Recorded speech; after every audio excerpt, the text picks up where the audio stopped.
கர்த்தராகிய இயேசு கிறிஸ்துவின் பரிசுத்த நாமம் மகிமைப்படுவதாக. கர்த்தராகிய இயேசு கிறிஸ்து நல்லவர், அவர் என்றென்றைக்கும் துதிக்கப்படுவராக. ஏசாயா தீர்க்கதரிசியின் புத்தகம் 25ஆம் அதிகாரம் 1வது வசனத்தை வாசிக்கலாம். ஏசாயா தீர்க்கதரிசியின் புத்தகம் 25 1வது வசனம். கர்த்தாவே, நீரே என் தேவன், உம்மை உயர்த்தி உமது நாமத்தை துதிப்பேன். நீர் அதிசயமானவைகளை செய்தீர், உமது பூர்வ ஆலோசனைகள் சத்தியமும் உறுதியுமானவைகள். கர்த்தராகிய இயேசு ராஜா மகிமைப்படுவராக. இந்த வேத வசனத்தில் கர்த்தாவே நீர் என் தேவன், நீரே என் தேவன், என் தேவனே நீரே என் தேவன், கர்த்தாவே என் யெகோவா தேவனே, என் இயேசு தேவனே. கர்த்தாவே என்றால் எங்கள் யெகோவா தேவனே, நீரே என் எலோஹீம். எலோஹீம் என்பது சர்வத்தையும் சிருஷ்டித்த சர்வ வல்லமையுள்ள தேவன் தான் எலோஹீம். இந்த எலோஹீம் யார் என்றால் அவர்தான் யாவே, அவர்தான் கர்த்தர். கர்த்தாவே நீரே எங்கள் எலோஹீம், என் தேவனாய் இருக்கிறீர். உம்மை நான் உயர்த்துவேன், உம்மை உயர்த்தி உமது நாமத்தை துதிப்பேன். ஆமென் சொல்லுங்க பார்க்கலாம். என் இயேசு தேவனே, நான் உம்மை உயர்த்துவேன், உம்மை நான் உயர்த்துவேன். நீரே என்றென்றைக்கும் துதிக்கி பாத்திரராய் இருக்கிறீர், உம்மை நான் உயர்த்துவேன். ஏனென்றால் நீர் அதிசயமானவைகளை எனக்கு செய்தீர். ஹல்லேலூயா. என்ன செய்தாராம்? அதிசயமானவைகளை அவர் நமக்கு செய்தாராம். ஹல்லேலூயா. கர்த்தருடைய பரிசுத்த நாமம் மகிமைப்படுவதாக. அவர் நமக்கு அதிசயமானவைகளை செய்திருக்கிற தேவனாய் அவர் இருக்கிறார். நீரே எனக்கு அதிசயத்தை செய்தீர், உமது பூர்வ ஆலோசனைகள் சத்தியமும் உறுதியுமானவைகள். இந்த வேத வசனத்தில் தேவன் நமக்கு ஒரே ஒரு விஷயத்தை சொல்லி தர்றார். என்ன தெரியுமா? நாம் கர்த்தரை உயர்த்தும்படிக்கு அவர் நம்மை உயர்த்துகிறார். அல்லேலூயா சொல்லாமா?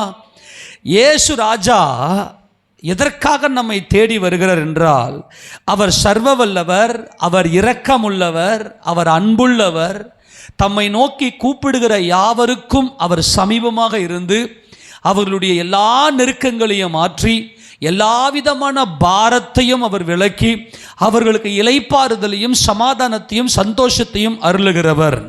இந்த வேத பகுதியில் கர்த்தர் நம்மோடு சொல்லுகிற ஒரு காரியம் என்னவென்றால், என் மகனே, என் மகளே, நீ என்னை உயர்த்தும்படிக்கு அதரிசனமானவராயிருக்கிற நான், சர்வத்தையும் சிருஷ்டித்த சர்வ வல்லமையுள்ள எலோஹீம் தேவனாகிய நான் கர்த்தர், நான் உனக்காக யாவையும் செய்து முடித்தவர் என்பதை நீ அறிந்து என்னை நீ உயர்த்தும்படியாக நான் உன்னை உயர்த்துகிறவர். கரங்களை உயர்த்தி எல்லாமே சொல்லாமா? எத்தனை பேர் உணர்ந்து சொல்ல முடியும், ஏசப்பா என்னை உயர்த்தி இருக்கிறார்னு? உங்கள் மனசார, உங்கள் மனசில் அந்த ஒரு அசைவுகள் இருக்க வேண்டும்.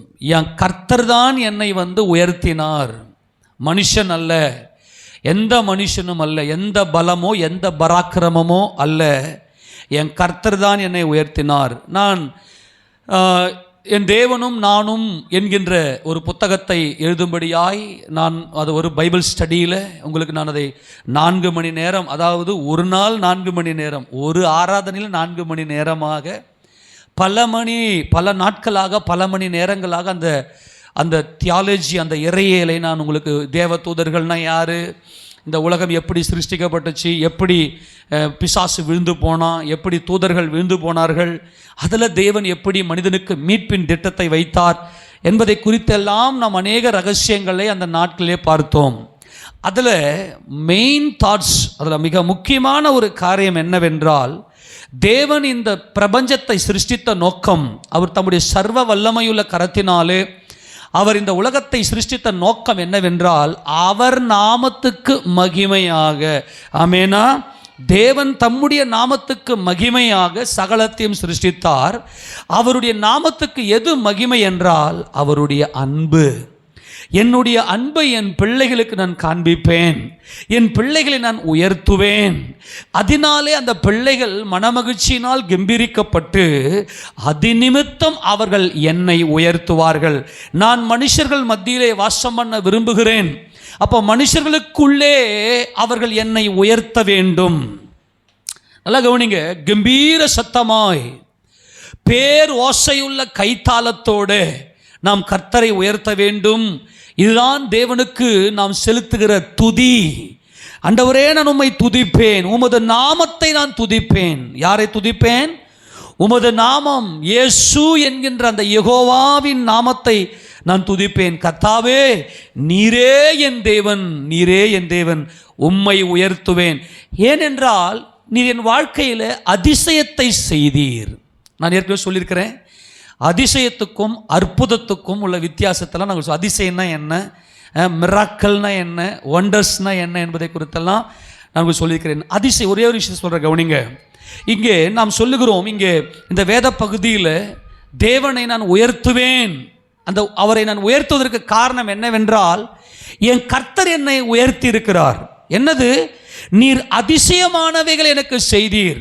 அதிசயமானவைகள் அப்படின்னா என்னன்னா, என்னுடைய கற்பனைக்கு எட்டாதது, என் கற்பனைக்கு எட்டாதது. அதாவது நான் ஒரு காலத்தில் நாமெல்லாம் நம்மை நம்பி இந்த வாழ்க்கையை ஆரம்பிக்கிறோம். நான் நல்லா இருப்பேன், இந்த ஜனங்களுக்கு மத்தியில் நான் நல்லா என் தலையை நான் உயர்த்திக்குவேன், நான் இதை செய்திருவேன் அதை செய்திருவேன்னு சொல்லி நம்முடைய வாழ்க்கையை சாதாரணமாக நார்மலாக அப்படியே கடந்து போயினே இருக்கும்.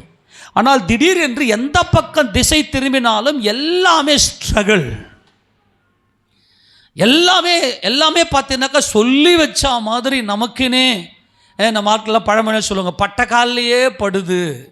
நான் சொல்கிறத நல்லா கவனிங்க, பட்டக்கால்லையே படுது. வெந்த புண்ணில் என்னது அங்கே ஈட்டியை பாய்ச்சுறாங்க. இப்படியெல்லாம் நம்ம நிறைய காரியங்களை சொல்லலாம். எனக்கு மட்டும் ஏன் இப்படிலாம் நடக்குது அப்படின்னு சொல்லி, ஏன் அந்த ஸ்டேஜுக்கு நம்ம வந்தோம் அப்படின்னா, நம்முடைய வாழ்க்கையை உயர்த்துவதற்காக, நம்முடைய இந்த வாழ்க்கையில் உயர்வதற்காக. ஏன்னா நமக்கெல்லாம் ஒரு பெரிய பின்புலம் கிடையாது. நம்முடைய அப்பாக்கள் எல்லாம் நல்ல சொத்துக்களை சேர்த்து வச்சு நல்ல ஆசீர்வாதமாக குடும்பத்தில் சமாதானமாய் வாழும்படிக்கு நமக்கு நல்ல பேக்ரவுண்டு கிடையாது. ஆனால் நாம் இந்த உலகத்தை நாம் பார்த்து கொண்டு, ஆண்டவரை நாங்கள் எப்படியும் உயர்ந்துருவோம், எங்களுக்கு நல்ல வேலை இருக்குது, அல்லது நல்ல ஒரு தொழில் தெரியும், எங்களுக்கு நல்ல பல வழிகள் இருக்குதுன்னு சொல்லி நாம் கடந்து போன அந்த நேரத்தில் எல்லாமே ஸ்ட்ரகிள் ஆகி, வலிகள் மேலே வலிகள், பாரத்தின் மேலே பாரம், அப்படி இருக்கிற அந்த வேலையில் நம்முடைய எல்லா விதமான நம்பிக்கையும் அற்று போய் நம்ம அப்படியே போயிட்டு கூனி குறுகி போயிட்டு உடஞ்சி போயிட்டு நொறுங்கி போயிட்டு உட்காந்துருப்போம். இதுக்கு மேலே நம்முடைய வாழ்க்கையெல்லாம் மாறுன்ற வாய்ப்பே கிடையாதுன்னு சொல்லிட்டு உட்காந்துருக்கும் போது திடீர்னு ஒரு அதிசயம், அல்லேலூயா, திடீரென்று ஒரு அதிசயம். நான் அறியாதவர், நான் தேடி போகாதவர், அவர் யார் என்று எனக்கு தெரியாது, அவரை குறித்து நான் கேள்விப்பட்டிருக்கிறேன் சொல்லும்போது அவருக்கு எனக்கு எந்த சம்பந்தமும் இல்லை. எனக்கு என்னுடைய பிதாக்களோ என் தகப்பன்மாரோ என் தாய்மாரோ அல்லது யாரோ, நாங்கள் எல்லாம் இந்த இயேசுவை நாங்கள் அறியவில்லை. அது அவருக்கு நமக்கு ஒரு டிஸ்டன்ஸ் மாதிரி தெரிஞ்சது.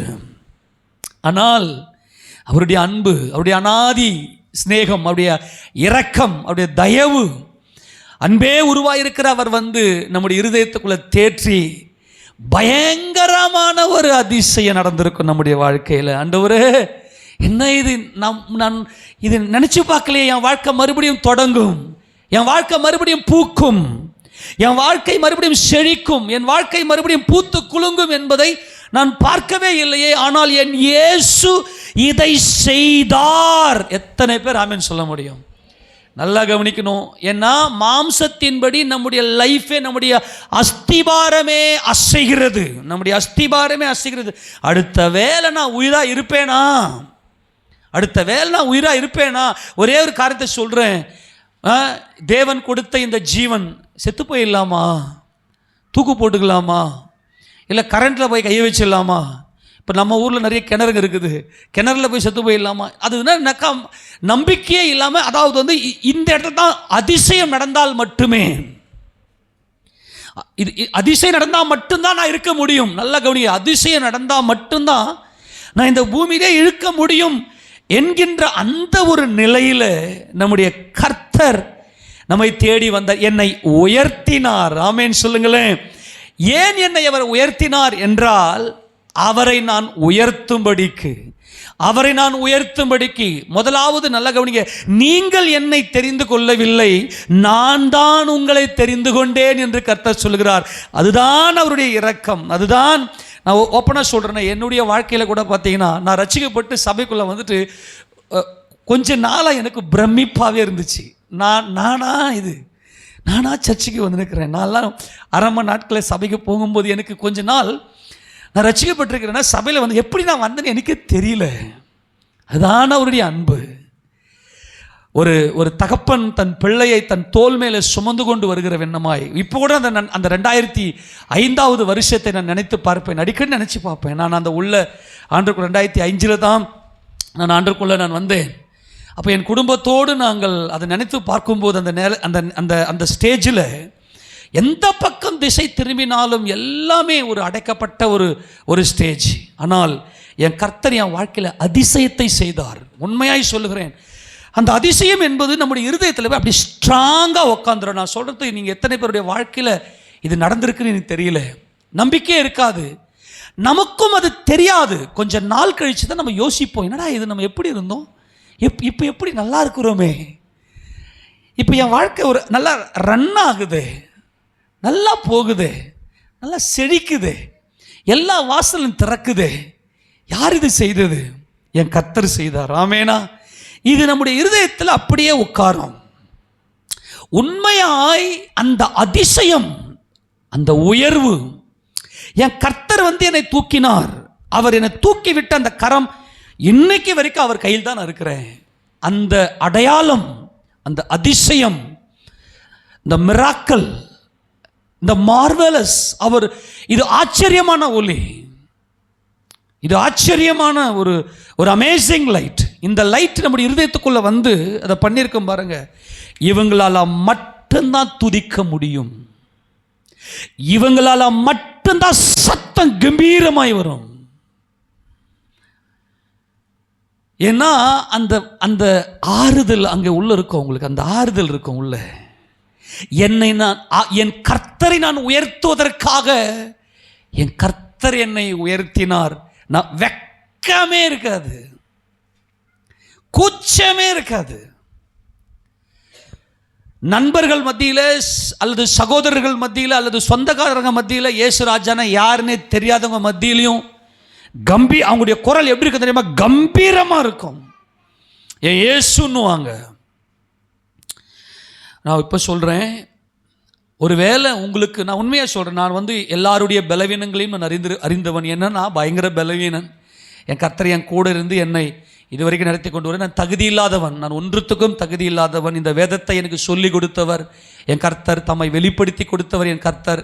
அவர் என் மேல் இறக்கம் வைத்திருக்கிறார். நான் பிள்ளைங்கிட்ட குடும்ப ஜபத்தில் அடிக்கடி நான் சொல்லிக்கொண்டே இருப்பேன். இவ்வளோ பெரிய வெளிச்சத்தை எல்லாம் கர்த்தர் கொடுத்ததற்கு இயேசு ராஜாவுடைய நாமத்துக்கு மகிமையாக சொல்லுகிறேன். உலகத்தில் இதுவரைக்கும் நான் பார்க்காதிருக்கிற அந்த ஒரு வெளிச்சம், அதாவது வந்து புதுசாக இல்லை, அடுத்த லெவலுக்கு ஒரு பரிசுத்தவான்களுடைய அதே பாதையில் வந்து அடுத்த லெவலுக்கு.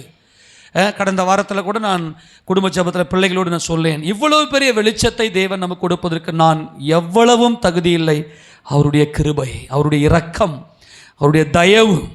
இப்போ நான் உங்களுக்கு அன்பாய் சொல்லுகிறேன், அன்பானவர்களே, நீங்கள் கூட எப்படி இருக்கலாம், உணர்வு இல்லாமல் இருக்கலாம். ஏன்னா நம்ம மாம்சத்தில் ரத்தத்தில் இருக்கிறோம். நான் சொல்கிறேனே, உண்மையாக சொல்கிறேனே, நான் ஏறக்குறைய ஒரு வருட காலமாக ஞானஸ்தானம் எடுக்கிறதுக்கு முன்பதாக ஒரு வருட காலமாக நான் சபைக்கு போய் கொண்டிருந்த போது கூட என்னால் எப்படி சொல்கிறது, கிரகிக்கவே முடியல. என்னடா இது, நம்ம வெறுத்த இயேசு ராஜா, அவரையா நாம் ஆராதிக்கிறோம், அவர் தான் என் வாழ்க்கையில் வந்திருக்கிறார், அவர் எனக்கு வெளிப்படுத்த அவர் சித்தமாக இருந்தார். உங்களுக்கு அன்பாய் சொல்லுகிறேன், உங்கள் வாழ்க்கையிலையும் நீங்கள் இப்படிப்பட்ட ஒரு பயங்கரமான நெருக்கத்தின் பாதையில் போய்கொண்டிருந்த அந்த வேளையில், நம்பிக்கையே இல்லாத அந்த ஸ்டேஜில் உங்கள் வாழ்க்கையில் நம்பிக்கையை கொடுத்து துளிர்க்க செய்திருப்பார். உங்களுக்கு அதை உணர்ந்து கொள்ளக்கூடிய அந்த ஒரு உணர்வு உங்களுக்கு இல்லாமல் இருக்கலாம். இது நார்மல், ஏதோ போகுது, என்ன அவ்வளோ ப்ரெஷரில் நாம் வந்திருப்போம். ஆனால் இன்றைக்கு நான் ஒரு காரியத்தை சொல்லுகிறேன், நீங்கள் கர்த்தரை உயர்த்துவதற்காக கர்த்தரை உங்களை உயர்த்தி இருக்கிறார். ஆமேன் சொல்லாமா? நான் என் கர்த்தரை உயர்த்துவேன், அவர் நாமத்தை உயர்த்துவேன். இயேசு என்கின்ற நாமம் என் வாழ்வில் ஜீவனாக வந்திருக்கிறது. அவர் இல்லைன்னா நான் இன்னைக்கு இல்லை என்பதை உங்களுடைய வாழ்வில் நீங்கள் அவரை உங்களுடைய அசைவில், உங்களுடைய சாட்சியில், நீங்கள் இருக்கிற எல்லா இடத்துலையும், எந்த நேரத்திலையும் நீங்கள் கம்பீரமாக இருக்கும்படியாய் உங்களை அன்பாய் கேட்டுக்கொள்கிறேன். சகோதரரே, சகோதரிகளே, தேவன் உங்களை அழைத்த அழைப்பின் நோக்கத்தை புரிந்து கொள்ளுங்கள். அவருக்கு நன்றி உள்ளவர்களாக இருங்கள். ஏனென்றால் அவர் சகலத்தையும் சிருஷ்டித்த சர்வ வல்லவர். அவர் எலோஹீம். எலோஹீம் என்கின்ற அந்த நாமம் நியாயத்தீர்ப்பின் நாமம். எலோஹீம் என்கின்ற அந்த நாமம் நியாயத்தீர்ப்பை கொடுக்கிற, சர்வத்துக்குமே இந்த பிரபஞ்சமானது அழிவுக்குரிய அடிமைத்தனத்தினின்று விடுதலையாக்கப்பட்டு தேவனுடைய பிள்ளைகளுக்குரிய சுயாதீனத்தை பெற்றுக்கொள்ளும் என்ற நம்பிக்கையோடு அது தவித்து கொண்டிருக்கிறது, காத்து கொண்டிருக்கிறது. தேவனுடைய புத்திரர்கள் வெளிப்படுவதற்காக, அந்த தேவனுடைய புத்திரர் வெளிப்படுவதற்கான அந்த நியாய தீர்ப்பு, அந்த ஜட்ஜ்மெண்ட் கொடுப்பது என்பது எலோஹீம் என்கின்ற அவருடைய உயர்ந்த நாமம். எலோஹீம் என்பது திருத்துவ தேவனுடைய நாமம். அங்கே எலோஹீம் என்பது நம்முடைய தேவன். ஏல் யாவே, யாவே ஏல், அதாவது தேவனாகிய கர்த்தர். அநேக இடங்களில் ஏல் என்று சொல்லப்பட்டிருக்கும். பிதா, குமாரன், பரிசுத்த ஆவி என்கின்ற திருத்துவ நாமம் தான் இந்த எலோஹீம். அதுதான் தேவன். இந்த எலோஹீம் தேவன் என்பது நியாய தீர்ப்பை கொடுக்கிற நாமம். ஆனால் கர்த்தர் என்பது இரக்கமுள்ள நாமம். ஆமேனா? கர்த்தர் என்பது இரக்கமுள்ளவர். கர்த்தர் அவர் இரக்கமும் கிருபையும் சமாதானமும் நீடிய பொறுமையும் சாந்தமும் தயவும். அவர் 1000 தலைமுறைக்கு இரக்கத்தை காக்கிறவர். பிள்ளைகளுடைய பிதாக்கள் செய்த அக்கிரமத்தை பிள்ளைகளிடத்திலும் 3ஆம் 4ஆம் தலைமுறை மட்டும் அவர் விசாரிக்கிறவராக இருக்கிறார். அப்படிப்பட்டதான அந்த இரக்கமுள்ள நாமம், அந்த இரக்கம், இந்த இயேசு என்கின்ற அந்த இரக்கமுள்ள நாமம் நம்மை தேடி நம்மை அதிசயமாய் உயர்த்திருக்கிறது. கொஞ்சம் நிதானத்துக்குள்ள வாங்க, அப்படி கொஞ்சம் தெளியுங்க, அப்படி சுதாரித்து கொண்டு, நான் யார், இப்போ நான் எங்கே இருக்கிறேன், எந்த ஸ்டேஜில் நான் இப்போ இருக்கிறேன், எந்த இடத்துல இருக்கிறேன். ஒருவேளை என் கர்த்தர் என்னை தேடி வரவில்லை என்றால் ஒரே ஒரு செகண்ட் அப்படியே கொஞ்சம் பேக்கில் அப்படியே கொஞ்சம் திரும்பி பாருங்க, உங்கள் வாழ்க்கை திரும்பி பாருங்க. அவர் இரக்கமுள்ளவராய் என்னை தேடி எனக்கு வாழ்வை கொடுத்து, அவர் என் பாவத்தை எல்லாம் சுமந்து கொண்டு அவர் இரத்தத்தினாலே என் பாவத்தை கழுவி என்னை மீட்டுக்கொண்ட இவ்வளோ பெரிய மாபெரும் அந்த இரக்கம், என் கர்த்தருடைய நாமம் இயேசு என்கின்ற நாமத்தை உயர்த்துவதற்காகவே கர்த்தர் என்னை உயர்த்தியிருக்கிறார். ஆமென். நாம் உயர்த்துகிற அந்த உயர்வில் அவர் மகிமைப்படுகிறார். அவர் நாமத்தை எல்லா இடத்திலும் வெட்கப்படாமல் உயர்த்துங்க. சங்கீதக்காரன் அதை தான் சொல்லுகிறார். 27வது சங்கீதம் 6வது வசனத்தை நான் வாசிக்கலாமா? 27வது சங்கீதம் 6வது வசனம். 27ஆம் சங்கீதம் 6வது வசனம்.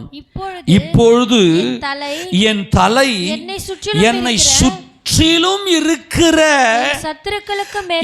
சத்துருக்களுக்கு மேலாக உயர்த்தப்படும். இப்ப சத்துரு எங்க இருக்கிறாங்களா?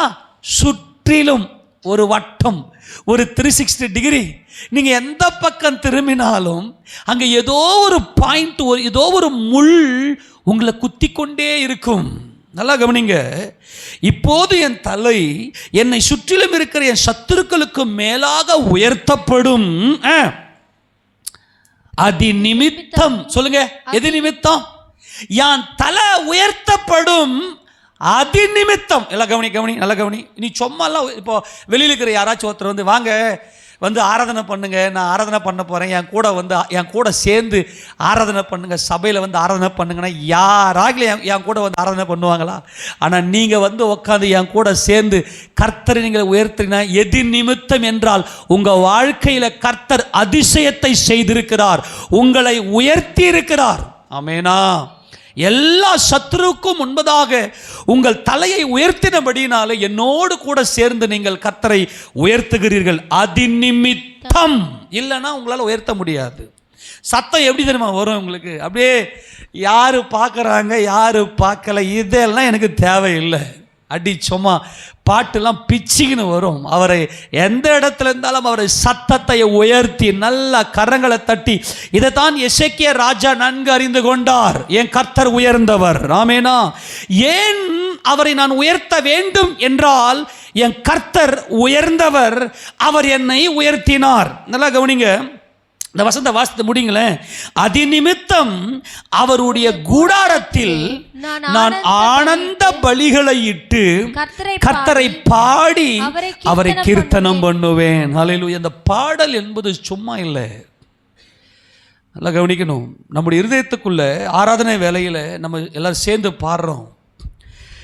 நான் சொல்கிறது உங்களுக்கு இந்த அனுபவம் உங்களுக்கு இருந்துச்சுன்னா நீங்களாம் பாக்கியவான்கள், நீங்கள் உண்மையிலே நன்றி உள்ளவர்கள். உண்மையாகவே நீங்கள் இயேசு ராஜாவுடைய இரக்கத்தை பெற்று அவருடைய நியாயத்தீர்ப்பில் நீங்கள் மீட்கப்படுகிறவர்கள் என்பதை நான் அறிந்திருக்கிறேன். காலையில் தூங்கி எழுந்துக்கும் போதே ஒரு பாடல் உங்களை அப்படியே எழுப்பும். நீங்கள் கண் விழிப்பீங்க, அப்படியே ஒரு மெல்லிய சத்தம் உங்கள் இருதயத்தில் அப்படியே உள்ளே வரும். இந்த அனுபவம் மாத்திரம் உங்களுக்கு இருந்துச்சு அப்படின்னா நீங்கள் கர்த்தரால் உயர்ந்தவரால் உயர்த்தப்பட்டிருக்கிறீர்கள், அவரை உயர்த்துவதற்காக என்பதை நீங்கள் புரிந்து கொள்ளலாம். அவர் உயர்ந்தவர். நீங்கள் காலையில் மாத்திரம் அல்ல, நீங்கள் உங்கள் கண் விழிக்கும் போது அந்த பாடலின் சத்தம், பரிசுத்த ஆவியானவர் உங்கள் இருதயத்துக்குள்ள அப்படியே அந்த மெல்லிய சத்தத்தில் அவர் என் வாழ்க்கையில் அதிசயத்தை செய்திருக்கிறார், அவர் இன்னைக்கு இல்லைன்னா நான் இல்லை என்பதை உங்களுடைய ஆழ் மனது சொல்லிருச்சுன்னு வச்சுங்களேன், உங்களை பரிசுத்த ஆவியானவர் உங்களை ஆட்கொண்டு நடத்த ஆரம்பிப்பார். அப்போ என்ன வரும்னா ஆனந்த பலி. என்ன பலி? உங்கள் மனசுக்குள்ள சந்தோஷம் அப்படியே துள்ளி குதிக்கும். ஆனந்த பலி இடுவீர்கள். என் கர்த்தரை நான் துதித்து கொண்டே இருப்பேன் என்று சொல்லி ஆனந்த பலியிடுங்கள். ஒரே ஒரு செகண்ட் ப்ளீஸ். ஏதோ வந்தீங்க சர்ன்னு போய்கினே இருக்காதீங்க. கொஞ்சம் நினச்சி பாருங்களேன், என் கர்த்தர் என்னை உயர்த்தி இருக்கிறார். ஆமேன். என் வாழ்க்கை அதிசயம் நடந்திருக்கு. ஆமேனா? பிரம்மிங்க. உங்கள் வாழ்க்கையில் கர்த்தர் செய்த இந்த அதிசயத்தை பார்த்து பிரம்மிங்க, அதிசயப்படுங்க. ஏதோ கல் ஜடா மாதிரி போயின்னு இருக்காதீங்க. வீட்டில் உட்காந்து ஒருவர் முகத்தை ஒருவர் பார்த்து பேசுங்க. கணவன் மனைவியாக உட்காந்து பேசுங்க. நான் என் பிள்ளைங்கிட்ட நான் கடந்து வந்த பாதையை அத்தனையும் சொல்லுவேன். என்னுடைய அந்தரங்க வாழ்க்கையை தவிர மீதி எல்லாத்தையும் சொல்லுவேன். என்னை அந்தரங்க வாழ்க்கையில் சொன்னால் வேறு மாதிரி போயிடும். அதெல்லாம் சொல்லக்கூடாது. அன்பாய் சொல்லுகிறேன், அந்தரங்கத்தை யாரிடத்திலும் பேச வேண்டாம்.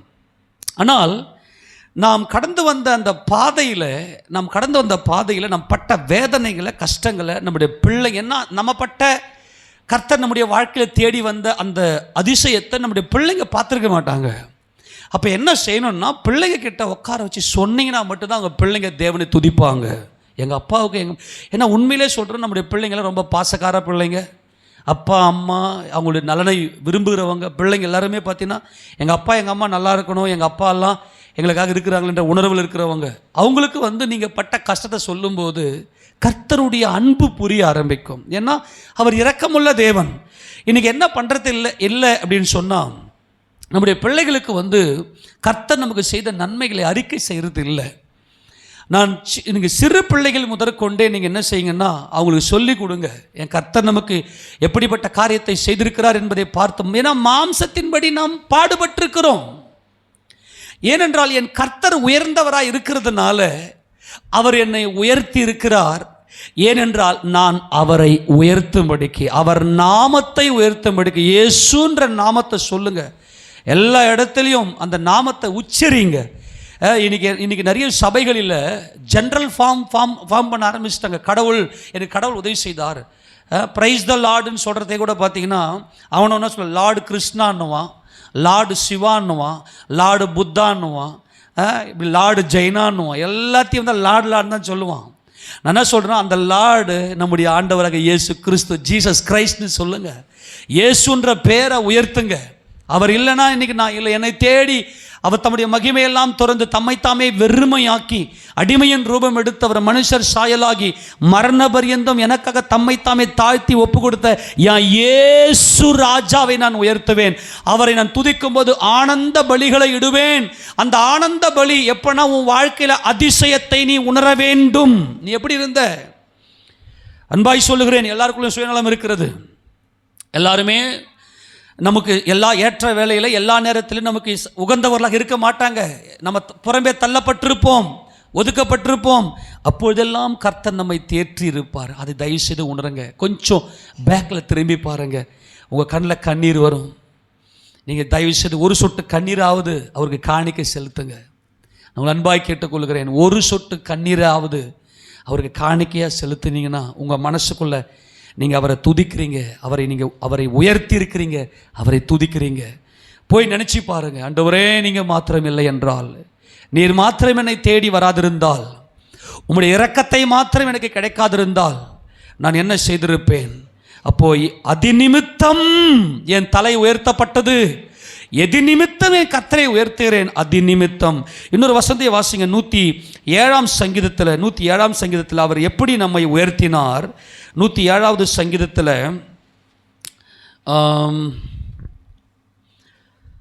32ஆம் வசனத்தை வாசிங்க பார்க்கலாம். ஜனங்களின் சபையிலே அவரை உயர்த்தி. அல்லேலூயா. எங்க நான் அவரை உயர்த்துவேன்? எல்லாம் எப்படி கையை தட்டி பாடணும்னு சொல்லி கொடுத்து, நல்லா கையை தட்டி உள்ளத்தில் அந்த அதிசயம், அவரை அவரை உணர்ந்த அந்த அனுபவம் அது வந்துருச்சு அப்படின்னா, பாருங்களேன், நீங்கள் துதிக்க ஆரம்பிச்சிட்டிங்கன்னா உங்கள் வாழ்க்கையில் சந்தோஷத்துக்கு தடையே இருக்காது. பாருங்களேன், நீங்கள் சில பேர் நீங்கள் பாருங்களேன், சில பேர் நல்லா பாடி துதிப்பாங்களா, அவங்கள பாருங்கள், பார்க்கலாம் ஃப்ரெஷ்ஷாகவே இருப்பாங்க. இந்த பிசாசு வாயை கட்டி போட்டுருவான், வெக்கம் கூச்சம். அவங்க வாழ்க்கையை பார்த்தீங்கன்னா நிமிரவே முடியாத பயங்கரமான சோதனையெல்லாம் அவங்க என்ன பண்ணுவாங்க, சந்திக்க வேண்டியிருக்கும். நீங்கள் உங்களுக்கு எது எல்லாம் எளிமையாக பாடல் தெரியும்?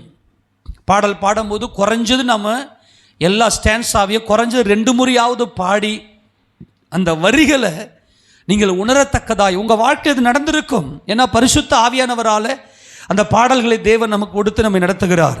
ஜனங்களின் சபையில் அவரை உயர்த்தி, இயேசு என்ற நாமத்தை நான் உயர்த்துவேன், அவர் எனக்கு அதிசயத்தை செய்திருக்கிறார், அவரை உயர்த்தும்படிக்கு தான் அவர் என்னை உயர்த்தி இருக்கிறார். ஏனென்றால் அவர் உயர்ந்தவர், அவர் பரிசுத்தர், அவர் சதா காலமும் உயிருள்ள தேவன். என் இயேசு யாரு? உயர்ந்தவர். அவர் உயர்ந்தவர் என்பதை நான் அவரை உயர்த்தும்படிக்கு அவர் என்னை உயர்த்தி இருக்கிறார். ஜனங்களின் சபையிலே அவரை உயர்த்தி, மூப்பர்களின் சங்கத்திலே அவரை போற்றுவார்களாக. இந்த மூப்பர்களின் சங்கம் என்பது இன்னைக்கு நம்ம சொன்ன பாஸ்டர்ஸ் ஃபெலோஷிப், அவங்க தான் மூப்பர்கள். அவங்க மத்தியில் போயிட்டு நான் என் கர்த்தரை நான் உயர்த்துவேன். அது எவ்வளோ பெரிய மகிமை தெரியுமா? ஜனங்கள் இருக்கிறாங்க இங்கே இப்போ ஊழியம் செய்கிறாங்க. இப்போ ஏசப்பா நாமத்துக்கு மகிமையாக இங்கே நின்றுங்கன்னு ஊழியம் செய்கிறேன். இப்போ நாங்கள் நிற்கிறோம், இப்போ ரூத்தம்மா நிற்குது, அதுக்கப்புறமா ரெபேக்கா, அப்புறம் ஃப்ராங்கா வருவா, அவளை நிற்பா, அப்புறம் ஜீவதேவனும் நிற்பா. இப்போ நாங்கள் குடும்பமாக நிற்கிறோம், நாங்கள் தேவனால் அழைக்கப்பட்டிருக்கிறோம்.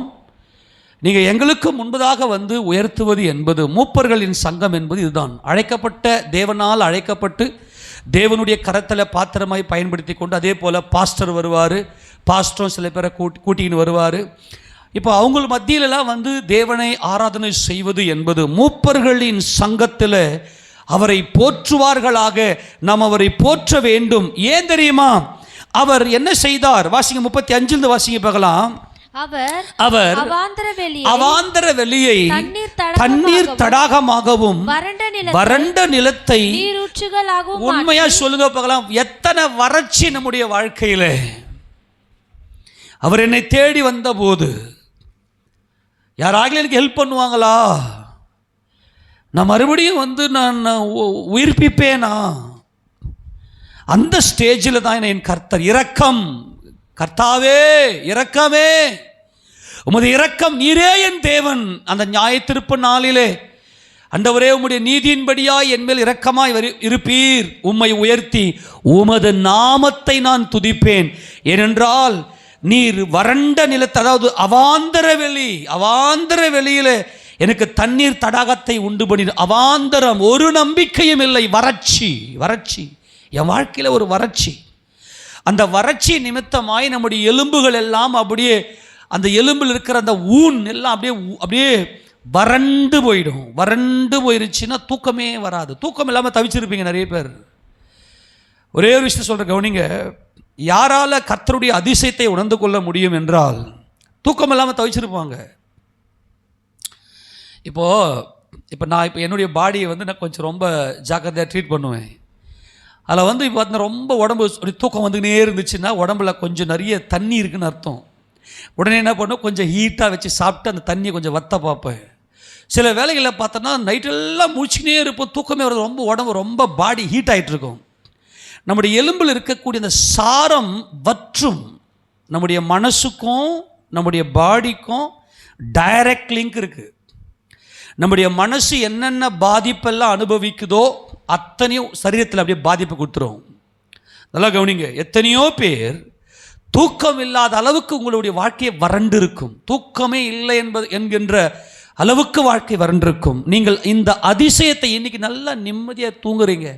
அவரே தமக்கு பிரியமானவனுக்கு நித்திரை அளிக்கிறார், மனசுக்குள்ள சமாதானத்தை கொடுத்திருக்கிறார். சும்மாலாம் தூக்கம் வராது.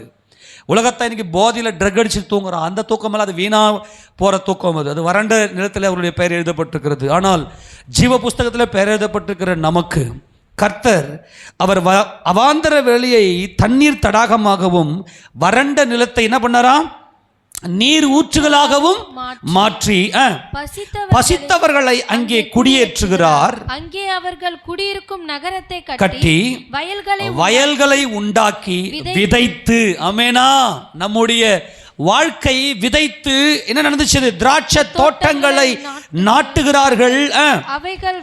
அவைகள் அவங்க என்ன பண்ணுதா, வரத்துள்ள பலனை தருகிறது. இன்றைக்கு நாம் பலனை அனுபவித்திருக்கிறோம். எத்தனை பேர் விசுவாசிக்கிறீங்க? ஆமேனா. என் இயேசுராஜன் எனக்கு பலனை அனுபவிக்க வைத்திருக்கிறார். ஒரு காலத்தில் என் கையில் இதெல்லாம் பறந்து போயிருச்சு, வறட்சி, வறண்டிருந்தோம். இன்றைக்கு பலனை நான் அனுபவிக்கிறேன். என் பெருமூச்சை என் கர்த்தர் கேட்டார். அவர்களை வாசி 38 அவர்களை ஆசீர்வதிக்கிறார். ஆமேனா. நம்முடைய தேவன் ஆசீர்வதிக்கிற தேவன், அவர் ஆசீர்வாதத்தின் தேவன். அவர் அவருடைய பிள்ளைகள் எல்லாரும் ஆசீர்வாதமாக இருக்க வேண்டும் என்று சொல்லி அவர் விரும்புகிறார். அவர் மனதெல்லாம் அவர் இரக்கமுடையவராக அவர் இருக்கிறார். அவர் என்ன சொல்ல பாருங்க, அவர்களை அவர் ஆசீர்வதிக்கிறாராம். மிகுதியும் எப்படி பெறுகிறாங்களாம், நீங்க மிகுதியாய் பெருகுவீர்கள். கையை தட்டி மகிமை செலுத்தலாமா? இந்த வாக்குத்தத்தங்கள்லாம் வரும்போது நல்ல மன உற்சாகத்தில் என்னை உயர்த்தின என் கர்த்தர் இந்த வாக்குத்தத்தின்படி என்னை மிகுதியும் பெருக வைப்பார். அவர்கள் மிகுதியும் பெருகுகிறார்கள், அவருடைய மிருக ஜீவன்கள் குறையாதிருக்க பண்ணுகிறார். ஹல்லேலூயா. அவருடைய உங்களுடைய எதுவுமே குறையாதுங்க. கர்த்தருடைய ஆசீர்வாதமே ஐஸ்வர்யத்தை தரும். அவர் அதனுடைய வேதனையை கூட்டார். அப்ப அவர்களை ஆசீர்வதிக்கிறார். மிருகத்தையும் மிகுதியும் பெறுகிறார்கள், அவருடைய மிருக ஜீவன்கள் குறையாது இருக்குது. அந்த நாட்களில் ஒருத்தருடைய பணத்தினுடைய கெப்பாசிட்டி எதை வச்சு பண்ணுவாங்கன்னா, அவங்களுக்கு இருக்கக்கூடிய மிருக ஜீவன்களை வச்சு தான் பண்ணுவாங்க. ஏன்னா யோபுவுக்கு நம்ம பார்க்குறோம், யோபுக்கு எத்தனை இருந்துச்சு, 3000 ஒட்டகமா, 6000 ஆடு, 3000 ஒட்டகம், அப்புறம் 500 ஏர்மாடு, அப்புறம் கழுதைகள்லாம் இருந்துச்சு இல்லையா? அதை வச்சு தான் அவர் கிழக்கத்திய புத்திரரில் அவர் மகா பெரிய ஐஸ்வர்யவானாக இருந்தார். அப்போது இன்னைக்கு கர்த்தர் என்ன சொல்கிறாருன்னா, உங்களுடைய கையிருப்பு குறையாது. ஆமேன். என்னாண்டவரே, நாங்கள் வட்டி கொடுத்தே போயிடும் பொழுகுதே, கர்த்தர் இன்னைக்கு வாக்குத்தத்தம் கொடுக்குற, இந்த வாக்குத்தத்தை பிடிச்சிங்க. நீங்கள் வட்டியெல்லாம் கொடுக்குறதில்ல, உங்கள் கையிருப்பு குறையாதபடிக்கு கர்த்தர் உங்களை உயர்த்துகிற தேவனாக இருக்கிறார். ஆமேன் சொல்லாமா? ஏனென்றால் அவர் உயர்ந்தவர். சங்கீதம் 99 அவர் எப்படிப்பட்டவர், ஏன் அவர் நம்மை உயர்த்துகிறார் என்றால் வாசிங்க பார்க்கலாம். சங்கீத புத்தகம் 99 சங்கீதம் 5வது வசனத்தை வாசிங்க. நம்முடைய தேவனாகிய கர்த்தரை உயர்த்தி அவர் பாதப்படியிலே பணியுங்கள். அவர் பரிசுத்தம் உள்ளவர். ஏனென்றால் அவர் உயர்ந்தவர். ஹல்லேலூயா. அவர் உயர்ந்தவராக இருக்கிறார். அவர் பரிசுத்தம் உள்ளவர். அவர் உயர்ந்தவர். இப்ப நம்மையும் அவருடைய இரக்கத்தினாலே, அவருடைய இரத்தத்தினாலே நம்மை மீட்டெடுத்து நம்மை உயர்த்தி அவருடைய நாமத்தை உயர்த்தும்படியாக தேவன் நம்மை வைத்திருக்கிறார். இப்போ நம்ம என்ன பண்ணுவோம் அப்படின்னா, இந்த அதிசயத்தை நம்ம உணராதபடினால தான் நமக்கு அடுத்தது நமக்கு நடக்க மாட்டேங்குது. சில பேர் என்ன பண்ண, ஆமாம் ஆண்டவர் எனக்கு வியாதியாக இருந்தேன், எனக்கு சுகத்தை கொடுத்தார், எனக்கு நான் கொஞ்சம் பிரச்சனையோடு இருந்தேன், ட்ரபிளோடு இருந்தேன், கர்த்தர் எனக்கு எல்லாத்தையும் மாற்றி கொடுத்தார். உண்மைதான். இப்போ எதுவுமே நடக்க மாட்டேங்குது. நிறைய பேருக்கு என்ன கேள்வின்னா, ஆமாம் நான் சர்ச்சுக்குள்ளே வந்தப்ப என்னை தேடி வந்தார், எல்லாத்தையும் பண்ணார், செய்தார், ஓகே, இப்போ எதுவுமே இப்போ ஏன் நடக்க மாட்டேங்குதுன்னா, அந்த அதிசயம், அவர் உன்னை தேடி உன்னை உயர்த்தின அந்த அதிசயம் உன் இருதயத்துக்குள்ளே இல்லை. இப்போ ஆண்டவர் இப்போ அதை தான் சொல்கிறாரு, நல்லா உணர்ந்து கொள்ளுங்க. இந்த அதிசயம் உனக்குள்ளே இருந்துச்சு, நான் என்ன பண்ணுவேன், ஆனந்த சத்தத்தோட நல்லா அவரை எந்த இடத்துல பார்த்தாலும் உயர்த்துவ. அப்போ நீ தேவ சபையில் எப்படி வருவ அப்படின்னா, ஆனந்த சத்தத்தோட அவர் சந்நிதி முன் வருவ. இப்ப 100 சங்கீத வாசிப்பால. இப்ப 1 வாசி 100 சங்கீதம் 1. பூமியின் குடிகளே எல்லாரும் கர்த்தரை கம்பீரமாய் பாடுங்கள், மகிழ்ச்சியோட கர்த்தருக்கு ஆராதனை செய்து, மகிழ்ச்சியோட கர்த்தருக்கு நீ ஆராதனை செய்து ஆனந்த சத்தத்தோட அவர் சந்நிதி முன். இந்த மகிழ்ச்சியை நீங்க எப்பவுமே வச்சுக்கிட்டு இருங்களேன். நல்லா கவனிக்கணும். நீங்க எல்லா இடத்துலையும் இத பாருங்க, நான் கடந்த வாரத்தில் நம்ம பார்த்தோம், சாபங்கள் எங்க சாபம் வருதுன்னா எப்போ நீ கர்த்தரை துதிக்காம போறியோ. நல்லா மைண்டில் வச்சுக்கோங்க. அதுதான் நான் சொன்னேன், நம்முடைய அப்பா அம்மார்களாம் ரட்சிக்கப்படாதவங்க, நம்முடைய தாத்தாமார்களாம் ரட்சிக்கப்பட எல்லாருமே முதல் தலைமுறை கிறிஸ்தவர்கள். அதுக்காக நான் கர்த்தரை ஸ்தோத்தரிக்கிறேன் நம்ம மேல் வைத்த இரக்கத்துக்காக. இந்த சாபங்கள்லாம் ஏன் நம்ம தாக்குதுன்னா, நாமளும் இன்னைக்கு கர்த்தரை பாடி துதிப்பது இல்லை. அவர் உயர்ந்தவர், அவரை நம்ம உயர்த்தி அவருடைய பரிசுத்தத்தை கொண்டாட வேண்டும். அப்போ எப்படி வரணும்னா, மகிழ்ச்சியோட கர்த்தருக்கு நீங்கள் ஆராதனை செய்து என்பது உங்க வாழ்க்கையே, உங்களுடைய அசைவுகள், உங்களுடைய வாழ்க்கை முறையே ஆராதனையாக இருக்கணும்னு கர்த்தர் சொல்றார். அதான் அப்போஸ்தலன் பவுல் ரோமர் 12:1 சொல்லும்போது அவர் என்ன சொல்றாருன்னா, உங்கள் சரீரங்களை தேவனுக்கு பரிசுத்தமும் பிரியமுமான ஜீவபலியாக ஒப்பு கொடுக்க வேண்டும் என்று தேவனுடைய இரக்கங்களை முன்னிட்டு வேண்டிக் கொள்கிறேன். நீங்கள் செய்யத்தக்க புத்தி உள்ள ஆராதனை இதுவே என்று கர்த்தர் சொல்லுகிறார். அப்போ இந்த மகிழ்ச்சியோட கர்த்தருக்கு ஆராதனை செய்து என்பது உங்க வாழ்க்கையில எல்லா நேரத்திலும் அவரை உயர்த்துங்கள். அவருக்கு சாட்சியா இரு. கம்பெனியில் இருக்கிறியா, நீ ஒரு கிறிஸ்தவன்னு காட்டு. உன் கம்பெனியில் நீ வேலை செய்கிற இடத்துல உண்மையா இரு, அங்க நீ கிறிஸ்தவன்னு காட்டு. உன்னுடைய குடும்பத்தில் நீ கிறிஸ்தவனை காட்டு. எனக்குள்ள கிறிஸ்து இருக்கிறார், எனக்கு அதிசயத்தை செய்திருக்கிறார் என்று சொல்லி காட்டு. ஆனந்த சத்தோடு அவர் சந்நிதிக்கு வா. அப்ப நீ சபையில் கர்த்தரை நல்ல ஆனந்த சத்தம் விட்டு நல்லா கையை தட்டி நல்லா பாட்டு பாடி உயர்த்துங்க. அவர் என்ன அவர் என்ன செய்தார் அப்படின்னு நீங்க பாட்டு பாட ஆரம்பிச்சிங்க. துதி பாருங்க, நீ துதியை மறந்துட்டேன்னா உன் வாழ்க்கையில் சந்தோஷத்தை நீ மறந்துடுவ. அவ்வளோதான், உன் சந்தோஷம் நீ தேடினாலும் கிடைக்காது. ஒரு ரகசியத்தை புரிந்து கொள்ளுங்க. இன்றைக்கி சந்தோஷத்தை இன்றைக்கி காசை கொடுத்து வாங்குவான். என்னால் சந்தோஷமாக இருக்க முடியல, மன வலியாக இருக்குது, போய் நல்லா ட்ரிங்க்ஸ் பண்ணுறான், நல்ல போதைப் பொருளை பயன்படுத்துகிறான். சில பேர், அநேக பெண்கள் பார்த்தீங்கன்னாக்கா இன்றைக்கி மன அழுத்தம் தாங்க முடியாமல் ஏதோ ஒன்று புதுசாக நான் பண்ணுறேன்னு சொல்லிட்டு இந்த ரீல்ஸ் எல்லாம் பண்ணி இன்றைக்கி தேவையில்லாத போராட்டங்களை பிரச்சனைகளை மாட்டிக்கிறாங்க. நான் எப்போதும் சொல்கிறேன், நீ என்னைக்கு கர்த்தரை பாடி துதிக்கிற துதி உன் வாயில் இருக்கிறதோ உன் சந்தோஷத்தை எடுத்து போட ஒருவராலும் கூடாது. அவர் உனக்கு என்ன செய்தாரோ அதை சொல்லி பாடு. அந்த ஆனந்த சத்தத்துக்குள்ள வா. ஏன்னா அவர் உயர்ந்தவர். நல்லா கவனிக்கணும், அவருடைய வல்லமையை நீ தெரிஞ்சிருக்கணும். இப்போ வாசி 99 சங்கீதம் 1-2 வாசிங்க. கர்த்தர் ராஜரிகம். ஆமா, அவர் ராஜாதி ராஜா. ஆமெனா. அவர் யார்? அவர் ராஜாதி ராஜா. கர்த்தர் ராஜரிகம் பண்ணுகிறார். ஜனங்கள் தத்தளிப்பார்களாக. அவர் கேருபீன்களின் மத்தியிலே வீற்றிருக்கிறார். கேருபீன்கள் மத்தி என்பது அவர் மகிமைக்கு பாத்திரராய் இருக்கிறார். கேருபீன்கள் மத்தியிலே என்பது அவர் ஜெயங்கொண்டு, யுத்தம் கர்த்தருடையது, கர்த்தர் தான் யுத்தத்தில் வல்லவர், அவர் ஜெயங்கொண்டிருக்கிறார் என்பதுதான், அவர் மகிமைக்கு பாத்திரர் என்பதுதான் கேருபீன்கள் மத்தியிலே வசமா இருக்கிறார். ஏனென்றால் அவர் ஜெயங்கொண்டிருக்கிறார், அவர் ஜெயித்தவர், அவர் ராஜரீகம் பண்ணுகிறார். 2ஆம் வசனம், கர்த்தர் சியோனில் பெரியவர், அவர் எல்லா ஜனங்களிலும் உயர்ந்தவர். ஆமெனா. அவர் ராஜரிகம் பண்ணுகிறார், கர்த்தர் ராஜரிகம் பண்ணுகிறார், அவர் கேருபீன்கள் மத்தியிலே வாசமா இருக்கிறார். இந்த உயர்ந்த தேவன் தான் என்னை உயர்த்தினார், இந்த உயர்ந்த தேவன் தான் என்னை உயர்த்தினார் என்கின்ற பார்வை இன்னைக்கு உனக்கு வந்துடணும். சபைக்குள்ள வந்துட்ட பிற்பாடு என் கர்த்தர் எவ்வளோ பெரியவர், வானம் பூமி எல்லாம் அவர்தான், அவர்தான் வானம் பூமி, சகலமும் அவர்தான், இயேசுராஜா தான் சகலமும். நீ பார்க்குற ஒவ்வொன்றும் உங்களுக்கெல்லாம் நீங்களாம் கொஞ்சம் ஜியாகிரஃபி தெரிஞ்சு கொஞ்சம் பார்த்து இந்த புவியெல்லாம் எல்லாம் பார்த்தீங்கன்னா, கொஞ்சம் அறிஞ்சிங்கன்னா, அல்லது கொஞ்சம் இன்றைக்கெல்லாம் பார்த்தா குவாண்டம் ஃபிசிக்ஸ் இன்றைக்கி பயங்கரமான ஆச்சரியத்தெல்லாம் காட்டுகிறது. அதில் எல்லாத்துலேயும் இயேசுராஜாவை நீ பார்க்கலாம், அவருடைய தன்மையை நீங்கள் பார்க்கலாம். இப்பேற்பட்ட இந்த மகிமையின் கர்த்தர் எவ்வளவு பெரிய உயர்ந்தவர். அவர் கேருபீன்கள் மத்தியிலே வாசமாக இருக்கிறார். அன்பானவர்களே, கேருபீன்கள் மத்தியில் வாசமாக இருக்கிறார் என்பது அவர் மகிமைக்கு என்னாலும் அவர் மகிமைக்கு பாத்திரா இருக்கிறார். சதா காலமும் அவர் மகிமைக்கு பாத்திரா இருக்கிறார். இதை உணரலன்னா நீ கிறிஸ்தவனே கிடையாது. எவ்வளோ பெரிய தெய்வம், எவ்வளோ பெரிய தேவன். யுத்தம் அவருடையது, அவர் யுத்தத்தில் வல்லமையில் துதிகளில் பயப்படத்தக்கவர். நம்ம துதிக்கும் போது அவர் பரிசுத்தர். செராபீன்கள் எல்லாம் ஒருவரை ஒருவர் நோக்கி அவர் எப்படி துதிக்கிறார்கள் தெரியுமா? 2 சட்டைகளை தன்னுடைய முகத்தை மூடிக்கொண்டு, 2 சட்டைகளை தன்னுடைய கால்களை மூடிக்கொண்டு, தன் உடல் முழுக்க மூடிக்கொண்டு, 2 சட்டைகளை பறந்து கொண்டு ஒருவரை ஒருவர் நோக்கி சபையில் அவருடைய உயர்ந்த தன்மை, அவர் உயர்ந்தவர், அவர் ராஜரீகம் பண்ணுகிறார். இவ்வளோ பெரிய தேவனா என்னை தேடி வந்தது. அவரை எப்படி உயர்த்த வேண்டும்? எப்படி உயர்த்தணும்? உன் வாழ்க்கையில் செய்திருக்கிற அவர் அசைவாடி இருக்கிறாரே, இவ்வளோ உயர்ந்தவர் என் வாழ்க்கையில் அசைவாடி இருக்கிறாரே. என் தேவனே, நான் எம்மாத்திரம், என் வாழ்க்கையில் நீர் வருவதற்கு நான் எம்மாத்திரம். இஸ்ரவேல் ஜனங்கள் இதை பார்த்தாங்க. நாங்கள் பெருமூச்சு விட்டோம் ஆண்டவரை எகிப்தில். எங்களுடைய கூக்குரல் உங்க சந்நிதியில் எட்டினது, பரலோகத்துக்கு வந்துச்சு.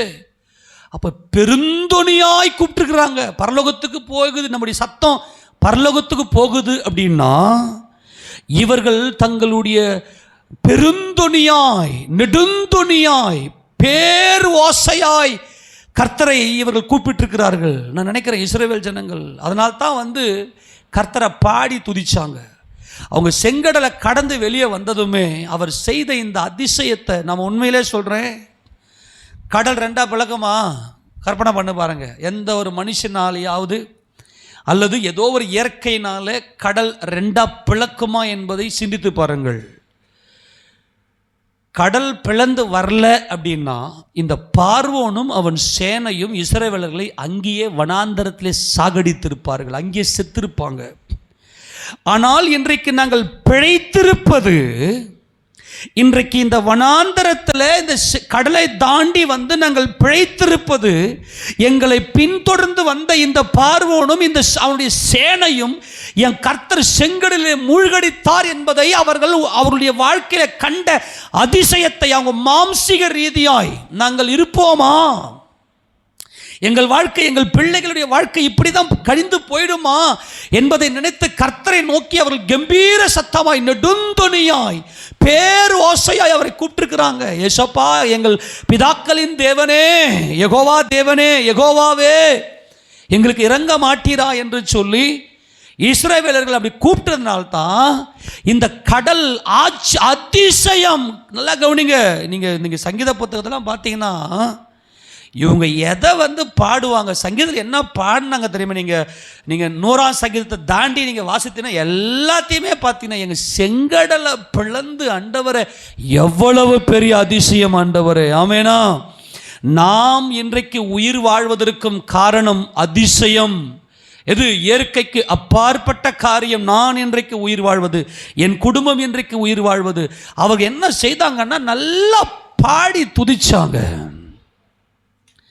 அவர் செய்ததை அப்படியே பாருங்க, வேற ஒண்ணுமே இல்லை.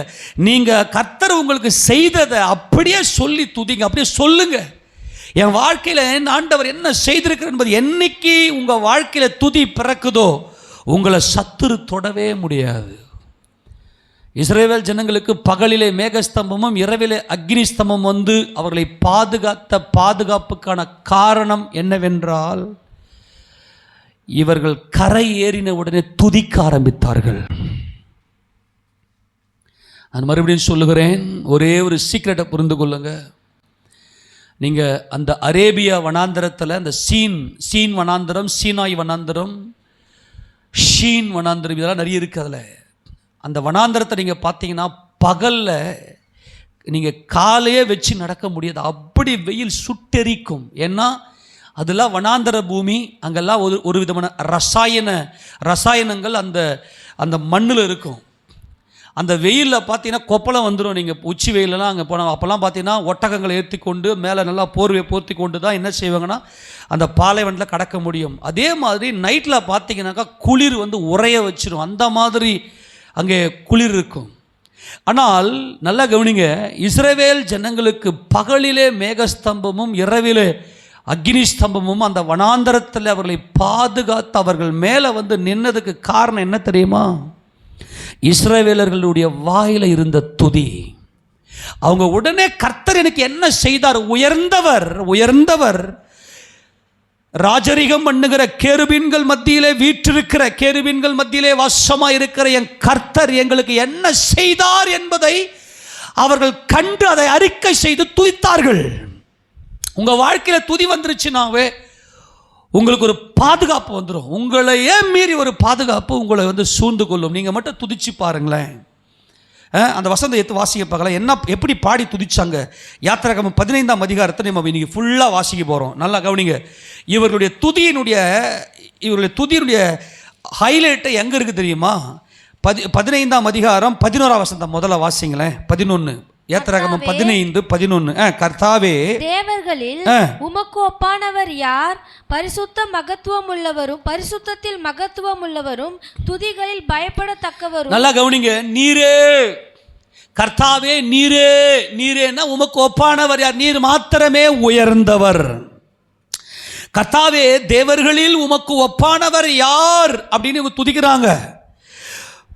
பரிசுத்தத்தில் மகத்துவம் உள்ளவரும் துதிகளில் பயப்படத்தக்கவரும் அற்புதங்களை செய்கிறவருமாகிய உமக்கு ஒப்பானவர் யார்? இந்த யார் என்பதில் என்னன்னா, அதுதான் அந்த ஆச்சரியம்.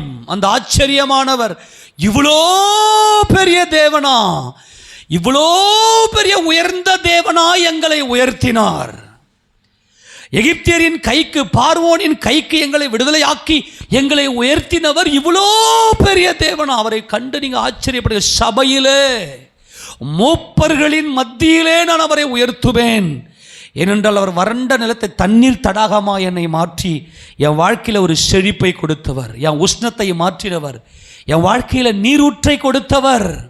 நல்லா கவனிக்கணும். கர்த்தாவே, தேவர்களில் உமக்கு ஒப்பானவர் யார்? ஆண்டவரே, நீர் ஈடு இணை இல்லாதவர், இவ்வளோ பெரிய தேவன், உயர்ந்தவர், சிங்காசனத்தில் வீற்றிருக்கிற என் இயேசுவே, ஆண்டவரே உமக்கு ஒப்பானவர், நீ பரிசுத்தத்தில் ஆண்டவரே மகத்துவம் உள்ளவர், துதிகளிலே பயப்பட. அவரை துதிக்கும் போது ஏனோ தானோன்னு சொல்லி சும்மாலாம் கையை தட்டாதீங்க. அன்பானவர்களே, உங்கள் வீடுகளில் நல்லா கையை தட்டி பாட்டு பாடி துதிச்சிங்கன்னா உங்களுடைய அசைவுகளிலே உங்களில் இருந்து உயர்ந்தவரை நீங்கள் வெளிப்படுத்தி எத்தனை பேருக்கு உங்க மூலமா இயேசு ராஜா வெளிப்படுகிறாரோ அந்த அளவுக்கு உங்க வாழ்க்கை உயர்ந்திருக்கும். எத்தனை பேர் உங்களை பார்த்து இவர்களுக்குள்ள இயேசு இருக்கிறார், அந்த உயர்வு வந்துருச்சுனாவே போதும், உங்களை உயர்த்திடுவார். நீங்களா இன்னைக்கு இன்னமும் ஏன் இன்னைக்கு ஒரு கர்த்தருடைய ஆவிக்குரிய வாழ்க்கையில் எங்களுக்கு வளர்ச்சி இல்லை என்பதற்கான ஒரு பயங்கரமான ஒரு தோல்வியே என்னன்னா, நீங்கள் 4 பேருக்கு நீங்கள் வீட்டில் கையை தட்டி பாடி துதிக்கிற அந்த சத்தம் 5 வீட்டுக்கு நேராக கேட்கணும்.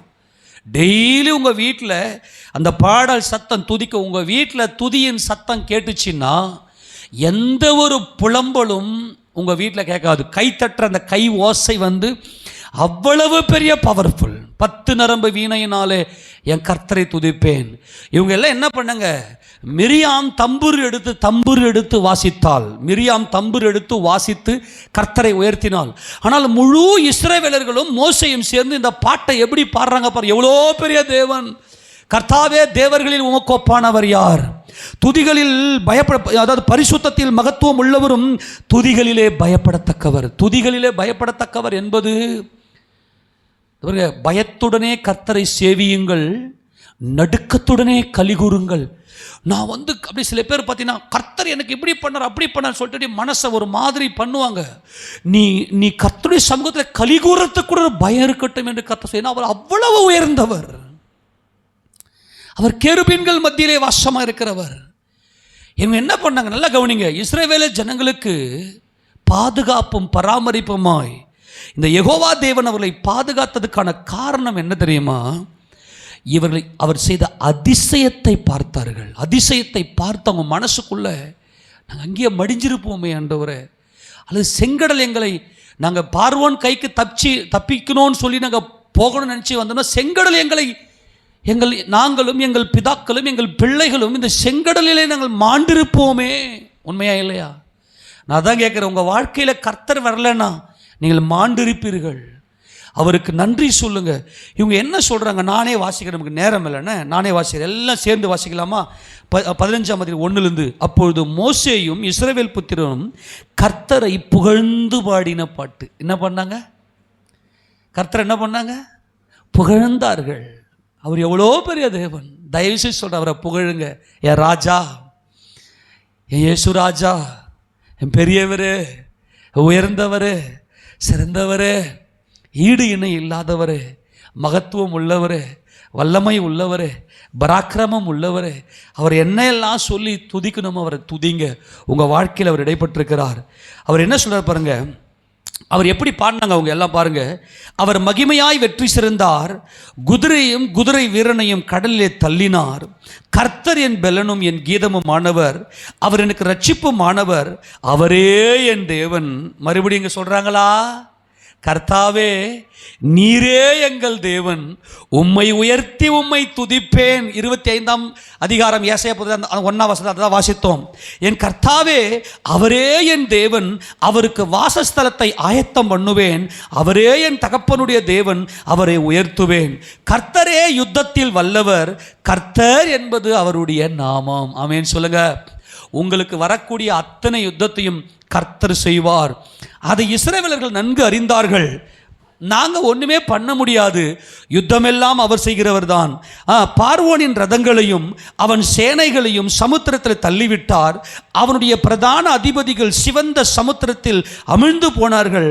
ஆழி அவர்களை மூடிக்கொண்டது, கல்லை போல ஆழங்களில் அமிழ்ந்து போனார்கள். கர்த்தாவே உம்முடைய வலதுகரம் பலத்தினால் மகத்துவம் சிறந்திருக்கிறது. கர்த்தாவே உம்முடைய வலதுகரம் பகைஞனை நொறுக்கிவிட்டது. உமக்கு விரோதமாய் எழும்பினவர்களை உமது முக்கியத்தின் மகத்துவத்தினாலே நிர்மூலமாக்கினீர். உம்முடைய கோபாக்கினியை அனுப்பினீர், அது அவர்களை தாளடியை போல பட்சித்தது. என்னென்னலாம் கர்த்தர் செஞ்சார்னு அப்படியே பாடுறாங்க, வேற ஒன்றும் செய்யலை. நல்லா கவனிங்க. உமது நாசியின் சுவாசத்தினால் ஜலம் குவிந்து நின்றது, வெள்ளம் குவியலாக நிமிர்ந்து நின்றது, ஆழமான ஜலம் நடுக்கடலிலே உறைந்து போயிற்று. தொடருவேன், பிடிப்பேன், கொள்ளையாடி பங்கிடுவேன். என் ஆசை அவர்களிடத்தில் திருப்தியாகும், என் பட்டயத்தை உருவுவேன், என் கை அவர்களை சங்கரிக்கும் என்று பகைஞன் சொன்னான். ஆமேனா? சாபம் பின்தொடர்ந்துச்சு உங்க குடும்பத்தை அழிக்கும்படி. ஆனால் கர்த்தர் என்ன செய்தார்? உம்முடைய காற்றை வீச பண்ணினீர், கடல் அவர்களை மூடிக்கொண்டது, திரளான தண்ணீர்களில் ஈயம் போல அமிழ்ந்து போனார்கள். எவ்வளவு ஆச்சரியம் ஆண்டவரே! என்னை பின்தொடர்ந்து வந்த சத்துரு இன்னைக்கு இல்லை. கையை வைத்து ஆமென் சொல்லாமா? இன்று கண்ட எகிப்தரை நீங்கள் இனி ஒருபோதும் காண மாட்டீர்கள். உங்களை பின்தொடர்ந்து வந்த சத்துரு, அவர்களை தேவன் நிர்மூலமாக்கி போட்டார். ஏன்? இது கர்த்தரால மாத்திரம்தான் முடியும். அவர் எவ்வளவு உயர்ந்தவர்! என்னை உயர்த்தினாரே. எப்படி என்னை உயர்த்தினார்? என் சத்துரு இன்னைக்கு இல்லாமல் செய்தாரே. இன்று காணும் எகிப்தியரை நீங்கள் இனி ஒருபோதும் காண மாட்டீர்கள் என்று சொல்லி எங்களை அடிமைப்படுத்தி, எங்களை துன்பப்படுத்தி, எங்களை கரைப்படுத்தி, எங்களை அழ வைத்து, எங்களை பெருமூச்சு விட்ட அந்த சத்துரு இன்றைக்கு இல்லை. அப்பா கர்த்தாவே, தேவர்களில் உமக்கொப்பானவர் யார்? பரிசுத்தத்தில் மகத்துவம் உள்ளவரும், துதிகளில் பயப்படத்தக்கவரும், அற்புதங்களை செய்கிறவருமாகிய உமக்கொப்பானவர் யார்? ஆண்டவர், ஆச்சரியம் வருகிறது அவருடைய மகத்துவத்தை பார்க்கும்போது, அவருடைய வல்லமையை பார்க்கும்போது. நீர் உமது வலதுகரத்தை நீட்டினீர், பூமி அவர்களை விழுங்கி போட்டது. நீர் மீட்டுக்கொண்ட இந்த ஜனங்களை உமது கிருபையினாலே அழைத்து வந்தீர். உம்முடைய பரிசுத்த வாசஸ்தலத்துக்கு நேராக அவர்களை உமது பலத்தினால் வழிநடத்தினீர். ஜனங்கள் அதை கேட்டு தத்தளிப்பார்கள்.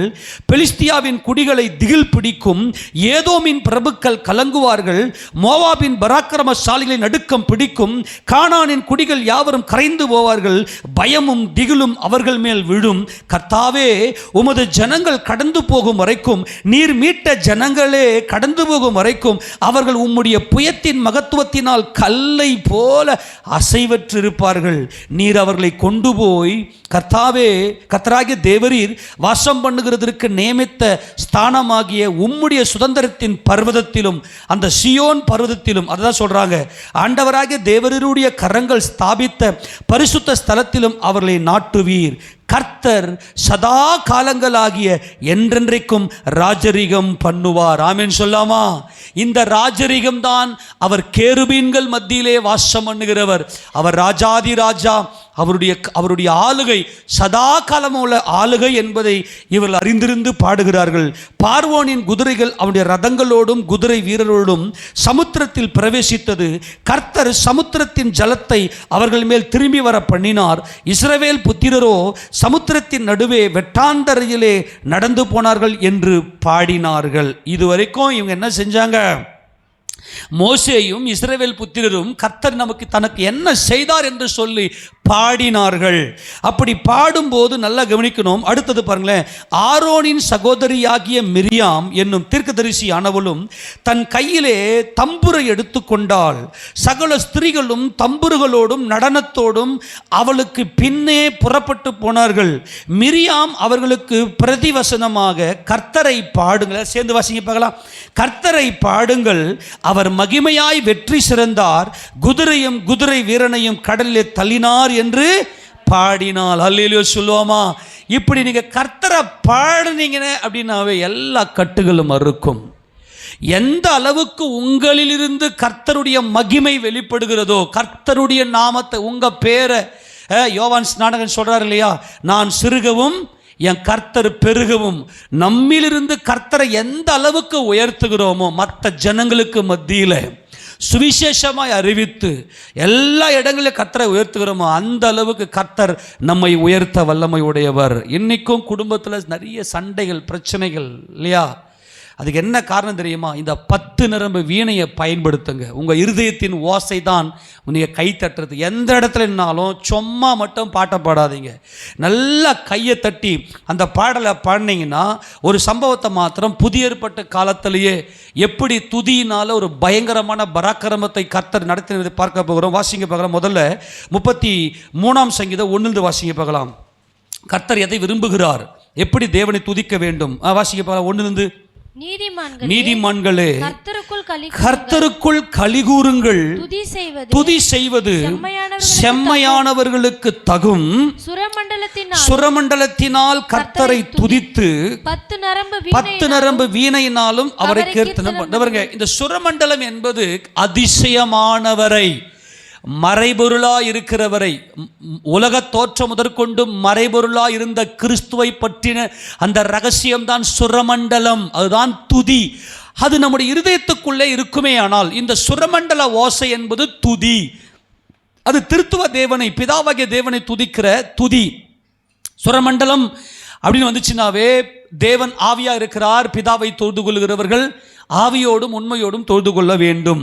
இங்க என்ன சொல்றாருன்னா, உன்னுடைய இருதயத்துக்குள்ள கர்த்தர் செய்த அதிசயமானவர், உயர்ந்தவர் உன்னுடைய இருதயத்திலே உயர்ந்திருப்பாரே. ஆனால் 10 நரம்பு வீணையினாலே கையை தட்டி நல்லா துதிப்பீங்க.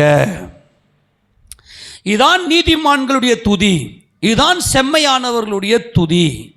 10 நரம்பு வீணையினாலும், நல்லா கவனிங்க, 10 நரம்பு வீணையினாலும் கர்த்தர் என்ன பண்ணுங்க, கீர்த்தனம் பண்ணுங்கள், அவருக்கு புதுப்பாட்டை பாடுங்கள், ஆனந்த சத்தத்தோடு வாத்தியங்களை நேர்த்தியாய் வாசியுங்கள். இப்போ மியூசிக் வாசிக்கிறதெல்லாம் என்ன பண்ணுறாங்க இன்னைக்கு? சினிமாவுக்கு மியூசிக் வாசிக்கிறவங்களெல்லாம் தூக்காந்து சபையில் போட்டு வச்சுலாம் பண்ணுறாங்க. அதெல்லாம் ரொம்ப தப்பு. மியூசிக் வாசிக்கிறது, நேர்த்தியாய் வாசிப்பது என்பது கர்த்தரை அப்படி பாடி துதிப்பதற்கு நம்ம எல்லாம் ஒருமனப்பட வேண்டும். அப்படிப்பட்ட துதியில் இருக்க வேண்டும். ஒரு காரியத்தை நான் சொல்லுகிறேன். இன்றைக்கி நம்முடைய குடும்பங்களில் பார்த்து நிறைய கட்டுகள். என்னால் மேல முடியல ஆண்டவரே, மறுபடியும் என்னால் வர முடியல. அதுக்கு என்ன காரணம் நம்ம பார்த்துட்டோம். என்ன காரணம்? கர்த்தர் நமக்கு செய்த நன்மையை சொல்லி பாடி துதிக்காது இருக்கிறதுனால தான் அடுத்த ஸ்டெப்பில் மூவ் பண்ண முடியல. எந்த இடத்துல பார்த்தாலும் கட்டுகள் இருக்கிறது. இந்த கட்டுகள் நீங்கணும்னா, அப்போஸ்தலனாகிய பவுலும் சீலாவும் என்ன செய்கிறாங்கன்னா, பிலிப்பு பட்டணத்தில் போய் சுவிசேஷத்தை அறிவிக்கிறார்கள். அங்கே குறி சொல்கிறதுக்கு ஏவுகிற ஆவி, குறி சொல்கிற ஆவி. இப்போ நிறைய இடத்துல குறி சொல்லுவாங்க பார்த்தியா? இப்போ நம்ம ஊரில் இந்த பார்த்தீங்கன்னா சுற்று வட்டாரத்தெல்லாம் பார்த்தீங்கன்னா இந்த குறி சொல்கிற ஆவி அங்கே பயங்கரமாக இருக்கும். இப்போ அப்போஸ்தலனாகிய பவுலும் சீலாவும் என்ன செய்கிறாங்கன்னா, அந்த பிலிப்பு பட்டணத்தில் ஆற்றங்கரை ஓரத்தில் போயிட்டு வழக்கமாக ஜெபம் பண்ணுற இடத்துல போயிட்டு அங்கே கூடி வருகிற ஸ்திரீகளுக்கெல்லாம் பிரசங்கம் பண்ணுறாங்க. அங்கே அங்கே அங்கே அநேக ஸ்திரீகள் ரட்சிக்கப்படுறாங்க. இதெல்லாம் நம்ம பார்த்தது தான். அப்படி பார்க்கும்போது குறி சொல்ல ஏவுகிற ஆவியை உடைய ஒரு பெண் என்ன பண்ணுறான்னா, பவுலியும் ஷீலாவையும் பார்த்து, இவங்க ரட்சிப்பை நமக்கு அறிவிக்கிறவங்க, இவங்க எல்லாம் நீதிமான்கள், இவங்க கர்த்தரை துதிக்கிறவர்கள் என்பதை அவள் அறிந்து கொண்டு ஊழியக்காரன், ஏன்னா இந்த ஆவிகளுக்கெல்லாம் ஊழியக்காரன் ஈஸியாக தெரியும். இப்போ ஏசப்பா நாமத்துக்கு மகிமையாக உங்கள் வீடுகள்லாம் வந்து வீட்டில் வந்து ஜெபம் பண்ணுறதுக்கு காரணம் என்னன்னா, அந்த சாபங்கள்லாம் உள்ளே உட்காந்துருக்கும், நிறைய பிரச்சனைகள் இருப்பீங்க. இப்போ நீங்கள் வந்து இதெல்லாம் ஜெயிச்சிட்டிங்கன்னா, நீங்கள் துதிக்க ஆரம்பிச்சிட்டிங்கன்னா, நீங்கள் இந்த ரகசியம்லாம் புரியணும் உங்களுக்கு. ஏசப்பாவுடைய அன்பு எப்படி நம்ம உள்ளே கொண்டு வருது என்பதற்கு நிறைய ரகசியங்கள்லாம் பரிசுத்த ஆவியானவர் சொல்லிக் கொடுப்பார். நீங்கள் என்ன பண்ணியிருக்க மாட்டீங்கன்னா, உங்கள் வீட்டில் 10 நரம்பு வீணையினால கர்த்தரை துதிச்சிருக்க. தேவனுக்கு தேவை குடும்பம். அந்த குடும்பம் தேவனை துதிக்கலாக இருக்க வேண்டும். இன்னைக்கு நிறைய கட்டுகள் இருப்பதற்கு காரணம் என்ன என்பதை இந்த குறி சொல்ல ஏவுகிற ஆவி. இந்த குறி சொல்ல ஏவுகிற ஆவி என்பது என்னன்னா, அவனுடைய ஓன் தாட்ஸில் சொல்லுவான், டேய் நீ இந்த வழியில் போ, நீ இந்த தெய்வத்தை வணங்கு, அப்பா சொல்கிறேன் கேளு, அம்மா சொல்கிறேன் கேளுன்னு இவங்களுடைய சொந்த நினைவுகளில், சொந்த மாம்சீக ஆவியில், மனுஷிக ஆவியில் உங்களை நடத்தியிருப்பார்கள். நான் சொல்கிறது நல்லா புரிஞ்சுங்க, நான் முடிக்கிறேன். ஏன் இன்றைக்கி நிறைய கட்டுகள்? நீங்கள் மாத்திரம் உங்கள் வீட்டில் துதிக்க ஆரம்பிச்சிங்கன்னா எல்லா கட்டுகளும் முறியும். அதுக்கான காரியத்தை தான் கர்த்தர் சொல்கிற. 10 நரம்பு வீணையினால் கையை தட்டி நல்லா பாடி துதிங்க. நல்லா கவனிங்க, இந்த குறி சொல்ல ஏவுகிற ஆவியே அங்கே ஸ்பாட்டில் வருது அப்படின்னாக்கா, இந்த குறி சொல்ல ஏவுகிற ஆவி என்பது மனுஷிக ஆவி. இந்த மனுஷிக ஆவி என்பது தான் எனக்கு பாருங்க எல்லாத்தையும் ஜெயிச்சிடலாம். இந்த மனுஷிக ஆவி இருக்கு இல்லையா, அது பயங்கர பொல்லாதது. ஏன்னா தேவன் இந்த மனுஷனுக்கு சுயாதீன சித்தத்தை கொடுத்திருக்கிறார். இந்த சுயாதீன சித்தத்தில் மனுஷ பாவத்தில் விழுந்தபடினால இவனுடைய அறிவிலிருந்து வரக்கூடிய எண்ணங்களை வச்சு பிள்ளைங்களை திணிப்பாங்க. இப்போ பார்த்தீங்கன்னா, கானான் தேசத்தை போயிட்டு ஆண்டவர் அழிக்க சொல்லும்போது அங்கே இருக்கிற சிறு பிள்ளைகள் முதற்கொண்டு சுவரில் நீர் விடுகிற நாய் வரைக்கும் வெட்டி போடுறான்னு ஒரு ஆண்டவர். அதுக்கு என்ன காரணம்னு சொன்னாக்கா, அந்த சிறு பிள்ளைகளுக்கும் அவனுங்க மனுஷிக ஆவி என்ன செய்யும்னா, அது ஏவும், நீ இந்த வழியில் தான் போகணும், என் பிள்ளை யா இஷ்டம், நான் இப்படி நடத்துவாங்க தான். பிள்ளைங்கள்லாம் பார்த்தா முழுக்க முழுக்க பெற்றோர் தான் பொறுப்பு. இப்போ பார்த்தீங்கன்னா, உங்கள் அப்பா, உங்கள் அம்மா, உங்கள் சொந்த பந்தங்கள் அல்லது உங்களுடைய சொந்தக்கார வட்டாரத்திலே ஒரு பெருந்தலை ஒன்று இருக்கும். அதுதான் குறி சொல்ல ஏவுகிற ஆவி. அது வந்து குறி சொல்லும், டே இது ராகுகாலம், இது யமகண்டம், நீ இந்த வழியில் போ, நீ இதை படி, நீ அதை படி அப்படிலாம் சொல்லி இவங்கெல்லாம் ஏவி உன் வாழ்க்கையில் என்ன பண்ணியிருப்பாங்கன்னா, இந்த குறி சொல்கிற ஆவி வந்து உள்ளே இருக்கும். நல்லா கவனிங்க, ரொம்ப முக்கியமானது. எப்பொழுது இந்த காரியமெல்லாம் உடைக்கப்படும்? அந்த வசந்த வாசிங்க, அப்போஸ்தலர் நடபடிகளின் புத்தகம் 16வது அதிகாரத்தை திருப்பி கொள்ளுங்க. இந்த சம்பவத்தை வாசிக்கும்போது 16 வாசிங்க. 16 நாங்கள் ஜெபம் பண்ணுகிற இடத்துக்கு போகையில் குறி சொல்ல ஏவுகிற ஆவியை கொண்டிருந்து குறி சொல்லுகிறதினால் தன் எஜமான்களுக்கு மிகுந்த ஆதாயத்தை உண்டாக்கின ஒரு பெண் எங்களுக்கு எதிர்பட்டாள். நல்லா கவனிங்க, இந்த ஆவியில் என்ன பண்ண, குறி சொல்றதுல என்பது அசுத்த ஆவி. அது வானத்திலிருந்து விழுந்து போன அந்தகாரத்தின் ஆவிகள். இந்த ஆவிகளுக்காகத்தான் நரகம், பாதாளம். எதுக்காகனா, இந்த குறி சொல்கிற ஆவிகள் எல்லாம் நரகத்தை தடுறதுக்காக. இந்த ஆவிங்க என்ன பண்ணோன்னா, இந்த மனுஷங்க மேலே வந்து உக்காந்துக்கிட்டு என்ன பண்ணோன்னா, குறி சொல்கிறதுக்கு தூண்டி விடும். நல்லா கவனிங்க, நீங்கள் ஒரு சர்வே ஒன்று பண்ணுங்க. யாரெல்லாம் குறி சொன்னாங்களோ அவங்களுக்கெல்லாம் பார்த்தோன்னா உள்ளுக்குள்ள இருக்கிற ராஜ உறுப்புகள்லாம் பாதிக்கப்பட்டிருப்போம். ஒரு நாள் நான் என்ன பண்ணேன், நம்ம ஊரில் இந்த பக்கத்தில் பேரம்பலத்தில் மௌரி இருக்கான் இல்லையா, மௌரி, அவன் என்ன பண்ணான், அவனுக்கு வந்து இதய நோய். அந்த மனுஷனுக்கு வந்து பயங்கரமான இதய நோய். அவனால் கத்தியெல்லாம் பேச முடியும். ஏன்னா இந்த ஆவிங்க உள்ளே வந்த உடனே குறி சொல்லி என்ன பண்ணுன்னா, அந்த நோயை வந்து உள்ளுக்கிற ராஜ உறுப்புகள், ஏன்னா ராஜ உறுப்புகளில் ஏதாவது ஒன்று ஃபெயிலியர் ஆனாலும் உயிர் போயிடும். அந்த ராஜ உறுப்புகள் வந்து பாதிச்சிடும். நீங்கள் வந்து ஒரு சர்வே பண்ணுங்கள், யார் யாரெல்லாம் குறி சொல்கிறாங்களோ அவங்களுக்குள்ளே இந்த ஆவி போய் என்ன பண்ண, அட்டாக் பண்ணி பயங்கரமான தாக்கத்தை வச்சுருக்கு. ஒரு முறை நான் அவங்களுக்கு போய் சுவிசேஷ் சொன்னேன், இயேசு கிறிஸ்து நல்லவருங்க, உங்களுக்கு ஜீவனை கொடுக்க வல்லவர்னு. எங்கே தெரியுமா, இந்த புது பிரிட்ஜ் இருக்குது பாருங்கள், புது பிரிட்ஜ், அந்த டவுனில் அந்த கார் வச்சு நின்றுந்தான். அப்போ நான் பைக்கில் போனேன், போயிட்டு உங்களுக்கு இயேசு பற்றி சொல்லணும்னு சொல்லிட்டு சொன்னேன். அப்படியா, எனக்கு தெரியும் தலையாட்டிட்டு அப்படியே நைஸாக விட்டு ஆள். நான் கவனிங்க, நான் அப்போல்லாம் ரொம்ப சந்தோஷமாக இருக்கும், ரொம்ப உற்சாகமாக இருக்கும், தைரியமாகவும் போய் சுவிசேஷம் சொல்லுவேன். கர்த்தர் நல்லவருடைய நாம மகிமைப்படுவதாக. நல்லா கவனிங்க, இந்த குறி சொல்கிற ஆவி ஒரு மனுஷனுக்குள்ளே வந்து குறி சொல்ல ஆரம்பித்ததுமே அந்த சரீரத்தை ஃபஸ்ட்டு அட்டாக் பண்ண ஆரம்பிச்சிடும். உள்ள இருக்கிற ராஜ உறுப்புகளை ஒன்று ஒன்றா சாப்பிட ஆரம்பிக்குதுங்க. இப்போது இந்த ஆவி என்ன செய்யுதுன்னா, பவுலையும் ஷீலாவையும் பார்த்து வாசிங்க, 17 வசனத்தை வாசிங்க. அவள் அந்த குறி சொல்றவ பவுலையும் எங்களையும் பின்தொடர்ந்து வந்து, இந்த மனுஷர் உன்னதமான தேவனுடைய ஊழியக்காரர். நல்லா கவனிங்க, யாருடைய ஊழியக்காரர்? உன்னதமான. கரங்களை உயர்த்தி சொல்லுங்களேன். கேருபீன்கள் மத்தியிலே வீற்றிருக்கிற ஜெயங்கொண்ட உயர்ந்தவரை அறிவிக்கிறவர்கள். இவர்கள் வாயிலே துதி இருக்கிறது, இவர்கள் கர்த்தரை உயர்த்துகிறார்கள், உன்னதமானவரை உயர்த்துகிறவர் என்பது அந்த ஆவிக்கு நல்லாவே தெரியும். அசுத்த ஆவிகளுக்கெல்லாம் நல்லாவே தெரியும். இப்போ நான் அநேக இடங்களில் போகும்போது இந்த ஸ்பிரிட்லாம் எதெல்லாம் பண்ணும், ஒரு இடத்துலையும் போகும்போது என்னெல்லாம் பண்ணலாம் என்னுடைய ஸ்பிரிட்டில் நல்லா உணர்வேன். இயேசுராஜா நாம மகிமைப்படுவதாக, கர்த்தருடைய பரிசுத்த நாம மகிமைப்படுவதாக. அப்போ தொடர்ந்து வாசிக்கும்போது அவர் டெய்லி செஞ்சுனே வந்தா பவுல் சினங்கொண்டு திரும்பி பார்த்து நீ இவளை விட்டு புறப்படும்படி இயேசு கிறிஸ்துவின் நாமத்தில் உனக்கு கட்டளையிடுகிறேன் என்று அந்த ஆவியுடனே சொன்னான். அந்நேரமே அது புறப்பட்டு போயிற்று. நீங்க பயப்படவே கூட. நல்லா கவனிங்க, இந்த குறி சொல்ற ஆவி, இந்த பிசாசு பிடிச்சவங்க, பேய் பிடிச்சவங்க, இவங்களுக்கெல்லாம் நீங்கள் வந்து என்ன பண்ண, நீங்களே இயேசுவின் நாமத்தில் போன்னு சொல்லலாம். ஆனால் அதுக்கு நல்ல அபிஷேகம் வேணும். நல்லா கவனிங்க, அதுக்கு நல்ல அபிஷேகம் வேணும். நீங்கள் அதுதான் நான் சொல்கிறது என்னென்னா, நல்லா முதல்ல பரிசுத்த ஆவியானவரை பெற்றுக்கொண்டு நீங்கள் இந்த சவாலெல்லாம் மேற்கொள்ளுங்க. முதல்ல உங்கள் குடும்பத்தில் இருக்கக்கூடிய இந்த குறி சொல்கிற ஆவி, நான் சொல்கிறது நல்லா கவனிங்க, நீங்கள் கொஞ்சம் நல்லா ஆராய்ந்து பார்க்கணும். உங்கள் ஃபேமிலியை, உங்கள் ஃபேமிலியில் நிறைய தலைங்க இருக்கும். உங்கள் சித்தப்பன், பெரியப்பன், மாமன், அவர் என்ன பண்ணுவார்னா அந்த சொந்த பந்த வட்டாரத்துக்கே அவர் தான் தலையாக இருப்பார், அவர் தான் முடிவெடுப்பார். சொந்த புரிதா இல்லையா? கவனிக்கிறீங்களா? அவர் தான் என்ன பண்ண ஹேண்ட் ஓவர் பண்ணி வச்சுருப்பார். எந்த ஒரு நல்ல காரியம் கெட்ட காரியம்னா அவருடைய ஆலோசனை இல்லாமல், அவருடைய ஏவுதல் இல்லாமல் பண்ண முடியாது. கர்த்தாவே உம்முடைய வேதத்தின்படி நடக்கிற உத்தம மார்க்கத்தார் பாக்கியவான்கள். அவருடைய வேதத்தின்படி நடக்கிறவங்க தான் பாக்கியவான்கள். இந்த குறி சொல்கிற ஆவி, அதெல்லாம் அந்த ஆவி தான். அவன் தான் அந்த ஆள் கண்ட்ரோல் பண்ணி வச்சுருப்பான் அந்த ஃபேமிலியை. வாழவே விட மாட்டான், இந்த பக்கமும் போட மாட்டான், அந்த பக்கமும் போட மாட்டான். வந்து நிறுத்திக்கணும், இதுதான் முறை, நம்ம முன்னோர்கள் பாரம்பரியம் இப்படி தான் பண்ணாங்க, இப்படி தான் செய்யணும், கல்யாணத்தை இப்படி தான் பண்ணணும், சாவை இப்படி தான் எடுக்கணும். இதெல்லாம் ஏவருத்து எதுன்னா இந்த குறி சொல்கிற ஏவுகிற. இயேசுவின் நாமத்தில் போன்னா போயிடும். முதல்ல உங்கள் ஃபேமிலியை கிளியர் பண்ணுங்க. இந்த குறி சொல்கிற ஆவியிலிருந்து விடுதலையாகி, அப்பா உங்கள் ஆலோசனையின்படி, உங்கள் சித்தத்தின்படி, ஆண்டவரே உங்கள் சித்தம் செய்வதற்காகவே நீங்கள் என்னை அழைச்சிருக்கிறீங்கப்பான்னு சொல்லி நல்ல ஆண்டவரை நல்லா உயர்த்துங்க. இப்போ பவுல் என்ன பண்ணிட்டார்னா கோவப்பட்டார். பவுலுக்கு அந்த ஆவியை பார்த்த கோவப்பட சினம் கொள்கிறார். ஏய் வெளியே, இவளை விட்டு வெளியே போகணும். அவர் சொன்ன அடுத்த வினாடி அந்த ஆவி போயிருச்சு. அல்லேலூயா. இயேசுவின் நாமத்தில் வானோர் பூதலத்தோர் பூமியின் கீழே முழங்கால் யாவும் முடங்கும். கையை உயர்த்தி ஆமென் சொல்லாமா? அவர் நாமம் உங்களுக்குள்ளே இருந்துச்சுன்னா எந்த பேய் பிசாசுக்கும் பயப்பட தேவையில்லை. ஐயோ பேய் வந்துடுமா, எங்கள் வீட்டில் வந்துடுமா.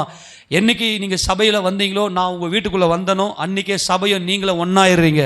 ஆமென். பிசாசெல்லாம் உங்களை ஒன்றுமே பண்ண முடியாது. அதனால தான் கர்த்தர் நம்மளை விசேஷ விதமாக அழைத்திருக்கிறார். சரி, இந்த சம்பவம் நல்லாவே தெரியும்.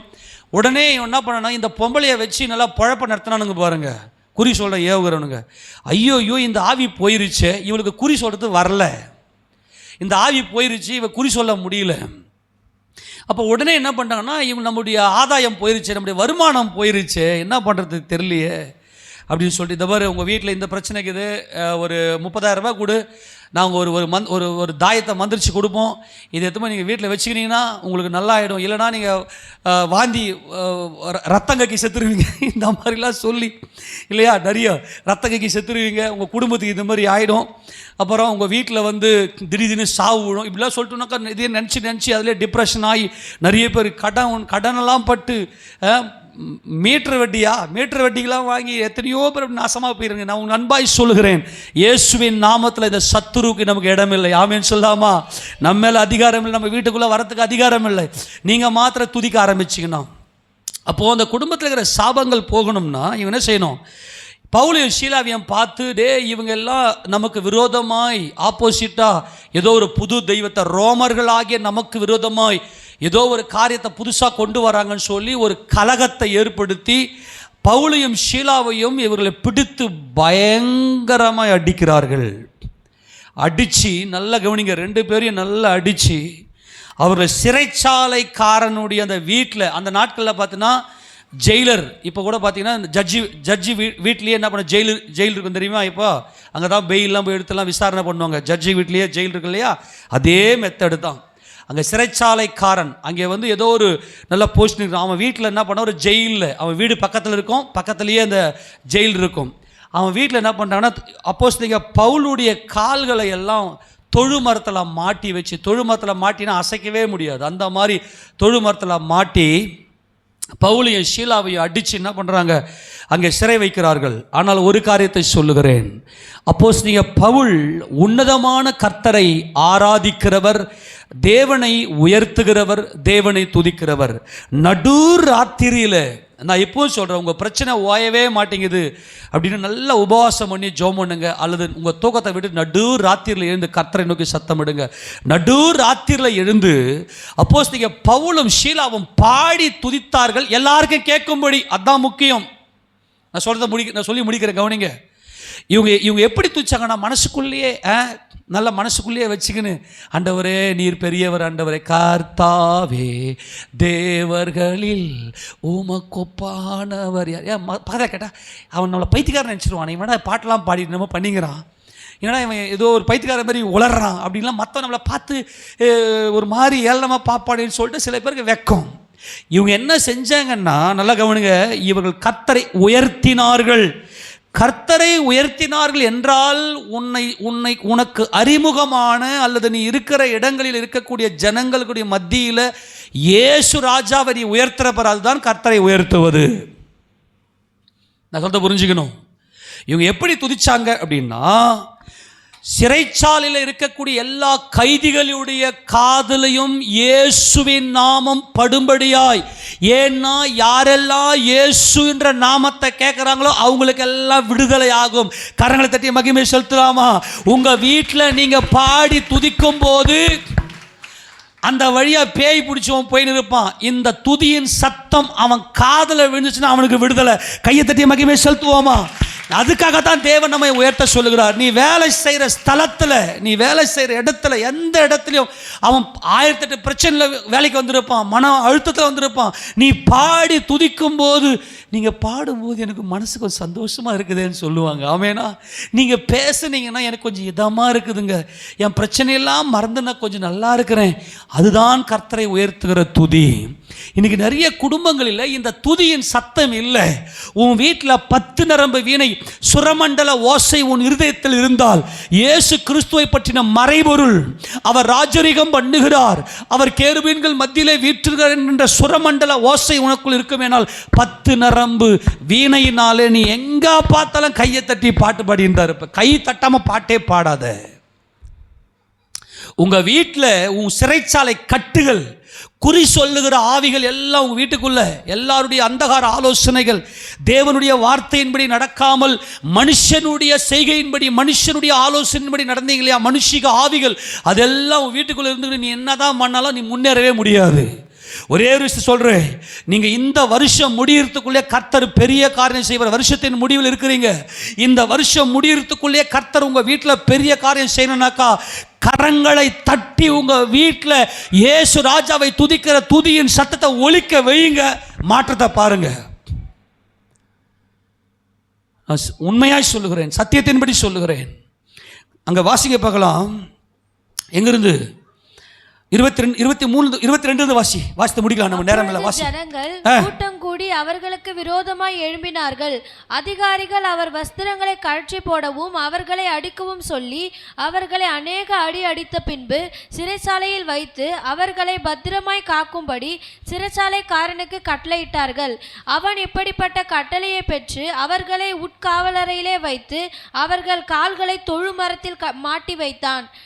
நடு ராத்திரியிலே பவுலும் ஷீலாவும் ஜெபம் பண்ணி தேவனை துதித்து பாடினார்கள். கரங்களை தட்டி எல்லாம் சொல்லுங்க, ஆண்டவரை நான் துதித்து பாடுவேன். நல்லா கவனிங்க, நல்லா இன்னைக்கு நல்லா சிந்தனை வைத்துக் கொள்ளுங்க. நீ உனக்குள்ள சுரமண்டல ஓசை இருக்குமே ஆனால் உன் இருதயத்தில் இயேசு, உன் பிள்ளைங்கள் இருதயத்தில் இயேசுவை பற்றி சொல்லுங்க. நமக்கு எப்படிப்பட்ட நன்மை செய்து சொல்லுங்க. அந்த பிள்ளைங்க நல்லா கர்த்தரை துதிப்பாங்க. அவங்க அப்படி பாடி துதித்த வேளையிலே காவலில் வைக்கப்பட்டவர்கள், இதுதாங்க ரகசியம். கர்த்தரை உயர்த்துன என்ன தெரியுமா? கர்த்தரை அறியாத, இயேசு ராஜாவுடைய மகத்துவத்தை அறியாத ஜனங்களுக்கு மூலமாய் அவர்களுக்கு இயேசுன்ற பேரு போதே அவர் நாமம் உயர்ந்தது, உன்னதமானது.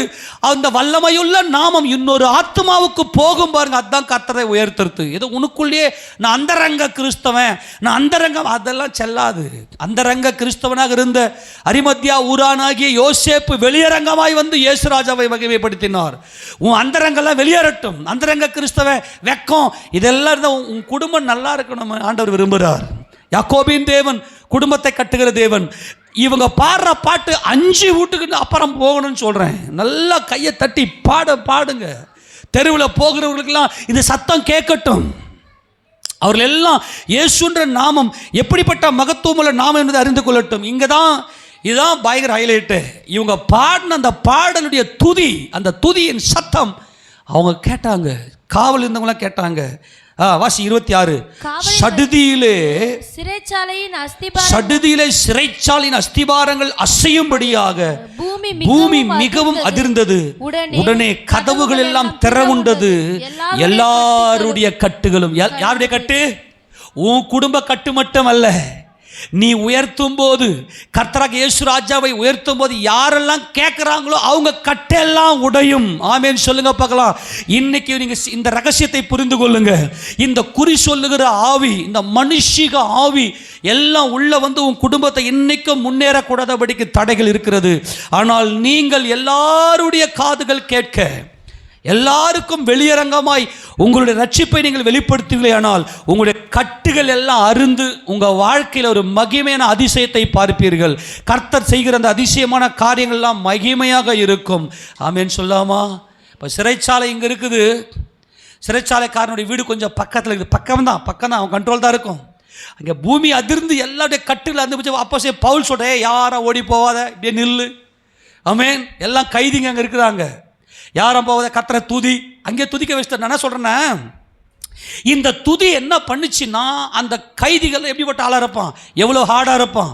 அவன் என்ன கொலை பண்ணானோ, என்ன திருடினானோ, என்ன குற்றம் செய்தானோ, அவன் என்ன ஓடணும் தானே. அவன் ஓகே முடிஞ்சுதுடா, என் கட்டெல்லாம் இருந்தது, நான் தப்பிச்சு போயிடுறேன் அப்படின்னு சொல்லி அவன் போயிருக்கணும். சப்போஸ் ஒரு தப்பிச்சு போயிருந்தான்னா இந்த சிறைச்சாலைக்காரனை வந்து ரோம கவர்மெண்ட் வந்து இவனை கைது பண்ணி இவன் குடும்பத்தையே காலி பண்ணிடும். அப்படிப்பட்ட சட்டம் அங்கே அந்த நாட்களில். நல்லா கவனிங்க. சிறைச்சாலைக்காரன் நித்திரை தெளிந்து சிறைச்சாலையின் கதவுகள் திறந்திருக்கிறதை கண்டு கட்டுண்டவர்கள் ஓடி போனார்கள் என்று எண்ணி பட்டயத்தை உருவி தன்னை கொலை செய்து கொள்ள பார்த்தான். ஏன்? நான் செத்துட்டாதான் என்ன சாகடிச்சுட்டு இவங்கெல்லாம் போயிட்டாங்க அப்படின்னு சொல்லி ரோமர்கள் பார்த்து என் குடும்பத்தை விட்டுருவாங்க. அப்படி இல்லைன்னா நாங்கள் குடும்பத்தோடு இருப்போமே, ஆனால் வருகிற ரோமர்கள், இந்த ரோம அரசாங்கம் எங்கள் குடும்பத்தோடு எங்களை காலி பண்ணிடும், எங்களை சாகடிச்சிடும். அதனால் நான் செத்து போயிடுறேன்னு சொல்லி பட்டயத்தை வரும்போது பவுல் மிகுந்த சத்தமிட்டு, நீ உனக்கு கெடுதி ஒன்றும் செய்து கொள்ளாதே, நாங்கள் எல்லாரும் இங்கே தான் இருக்கிறோம். எப்படியா இந்த கைதிகள்லாம் ஓடாமல் இருந்தாங்க? பவுலும் ஷீலாவும் ஓகே, இந்த கைதிகள்லாம் எப்படி ஓடாமல் இருந்தாங்க? ஆமென். அதிசயம். அல்லேலூயா. இயேசு என்கின்ற அதிசய நாமம், அந்த உன்னத நாமம், அந்த உயர்ந்த நாமம் எங்களை உயர்த்தி இருக்கிறார். அல்லேலூயா. அந்த உயர்ந்தவர் எங்களை உயர்த்தி இருக்கிறார். இப்போ நான் உங்களுக்கு அன்பாய் சொல்லுகிறேன், உங்கள் வீட்டில் நீங்கள் பாடி துதிங்க. நடு ராத்திரியில் எழுந்து பாடி துதிங்க. எல்லா மனுஷிக ஆவியும் வெளியே போயிடும். நான் உங்களுக்கு பலமுறை சொன்னது தான். நாங்கள்லாம் பார்த்தீங்கன்னா பயங்கரமான பாரம்பரிய கட்டில் வாழ்ந்தவன் நான் இல்லையா. எல்லா மனுஷர்களுடைய ஏவுதலில் பண்ணவன் நான். அந்த ஆரம்ப நாட்கள் ரட்சிக்கப்பட்ட நாட்களில் 1 மணிக்கு எழுந்துக்குவேன், 2 மணிக்கு எழுந்து, எப்போ எழுந்துக்கிறேனே தெரியாது. என்ன சொன்ன இல்லையா, திக்குன்னு இருக்கும் மனசுக்குள்ள. காலையில் அந்த பாதி ராத்திரியில் எழுந்து துதிச்சிங்கன்னா கட்டுகள் எல்லாம் அறுக்கப்படும். எழுதி வச்சுக்கோங்க. என்னால் முடியல ஆண்டவரே, ஏதோ ஒரு கட்டு இருக்குது. நான் இதை என் அனுபவத்தில் சொல்கிறேன். எல்லா மனுஷிக ஆவிகளும் அந்த அந்தகாரத்துடைய குறி சொல்கிற ஆவிகள்லாம் எழுந்து ஓடி போயிடும். நைட்டில் எழுந்து பாதி ராத்திரியில் எழுந்து கர்த்தரை நோக்கி பாடி ஸ்தோத்திரம் பண்ணி நல்லா துதி. அவர் துதிக்கு பாத்திரராக இருக்கிறவர்.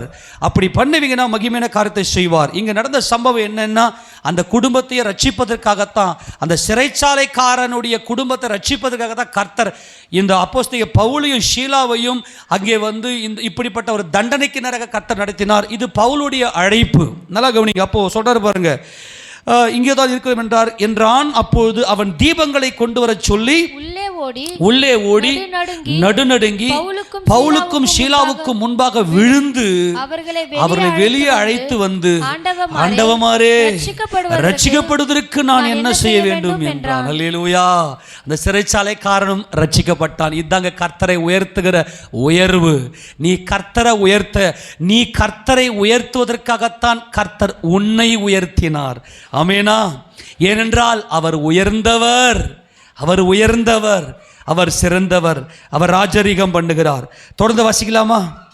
அதற்கு அவர்கள், கர்த்தராகிய இயேசு கிறிஸ்துவை விசுவாசி, அப்பொழுது நீயும் உன் வீட்டாரும் ரட்சிக்கப்படுவீர்கள் என்று சொல்லி அவனுக்கும் அவன் வீட்டில் யாவருக்கும் கர்த்தருடைய வசனத்தை போதித்தார்கள். வசனத்தை கேட்டீங்கன்னா வசனம் உங்களை விடுதலை ஆக்கிடும்.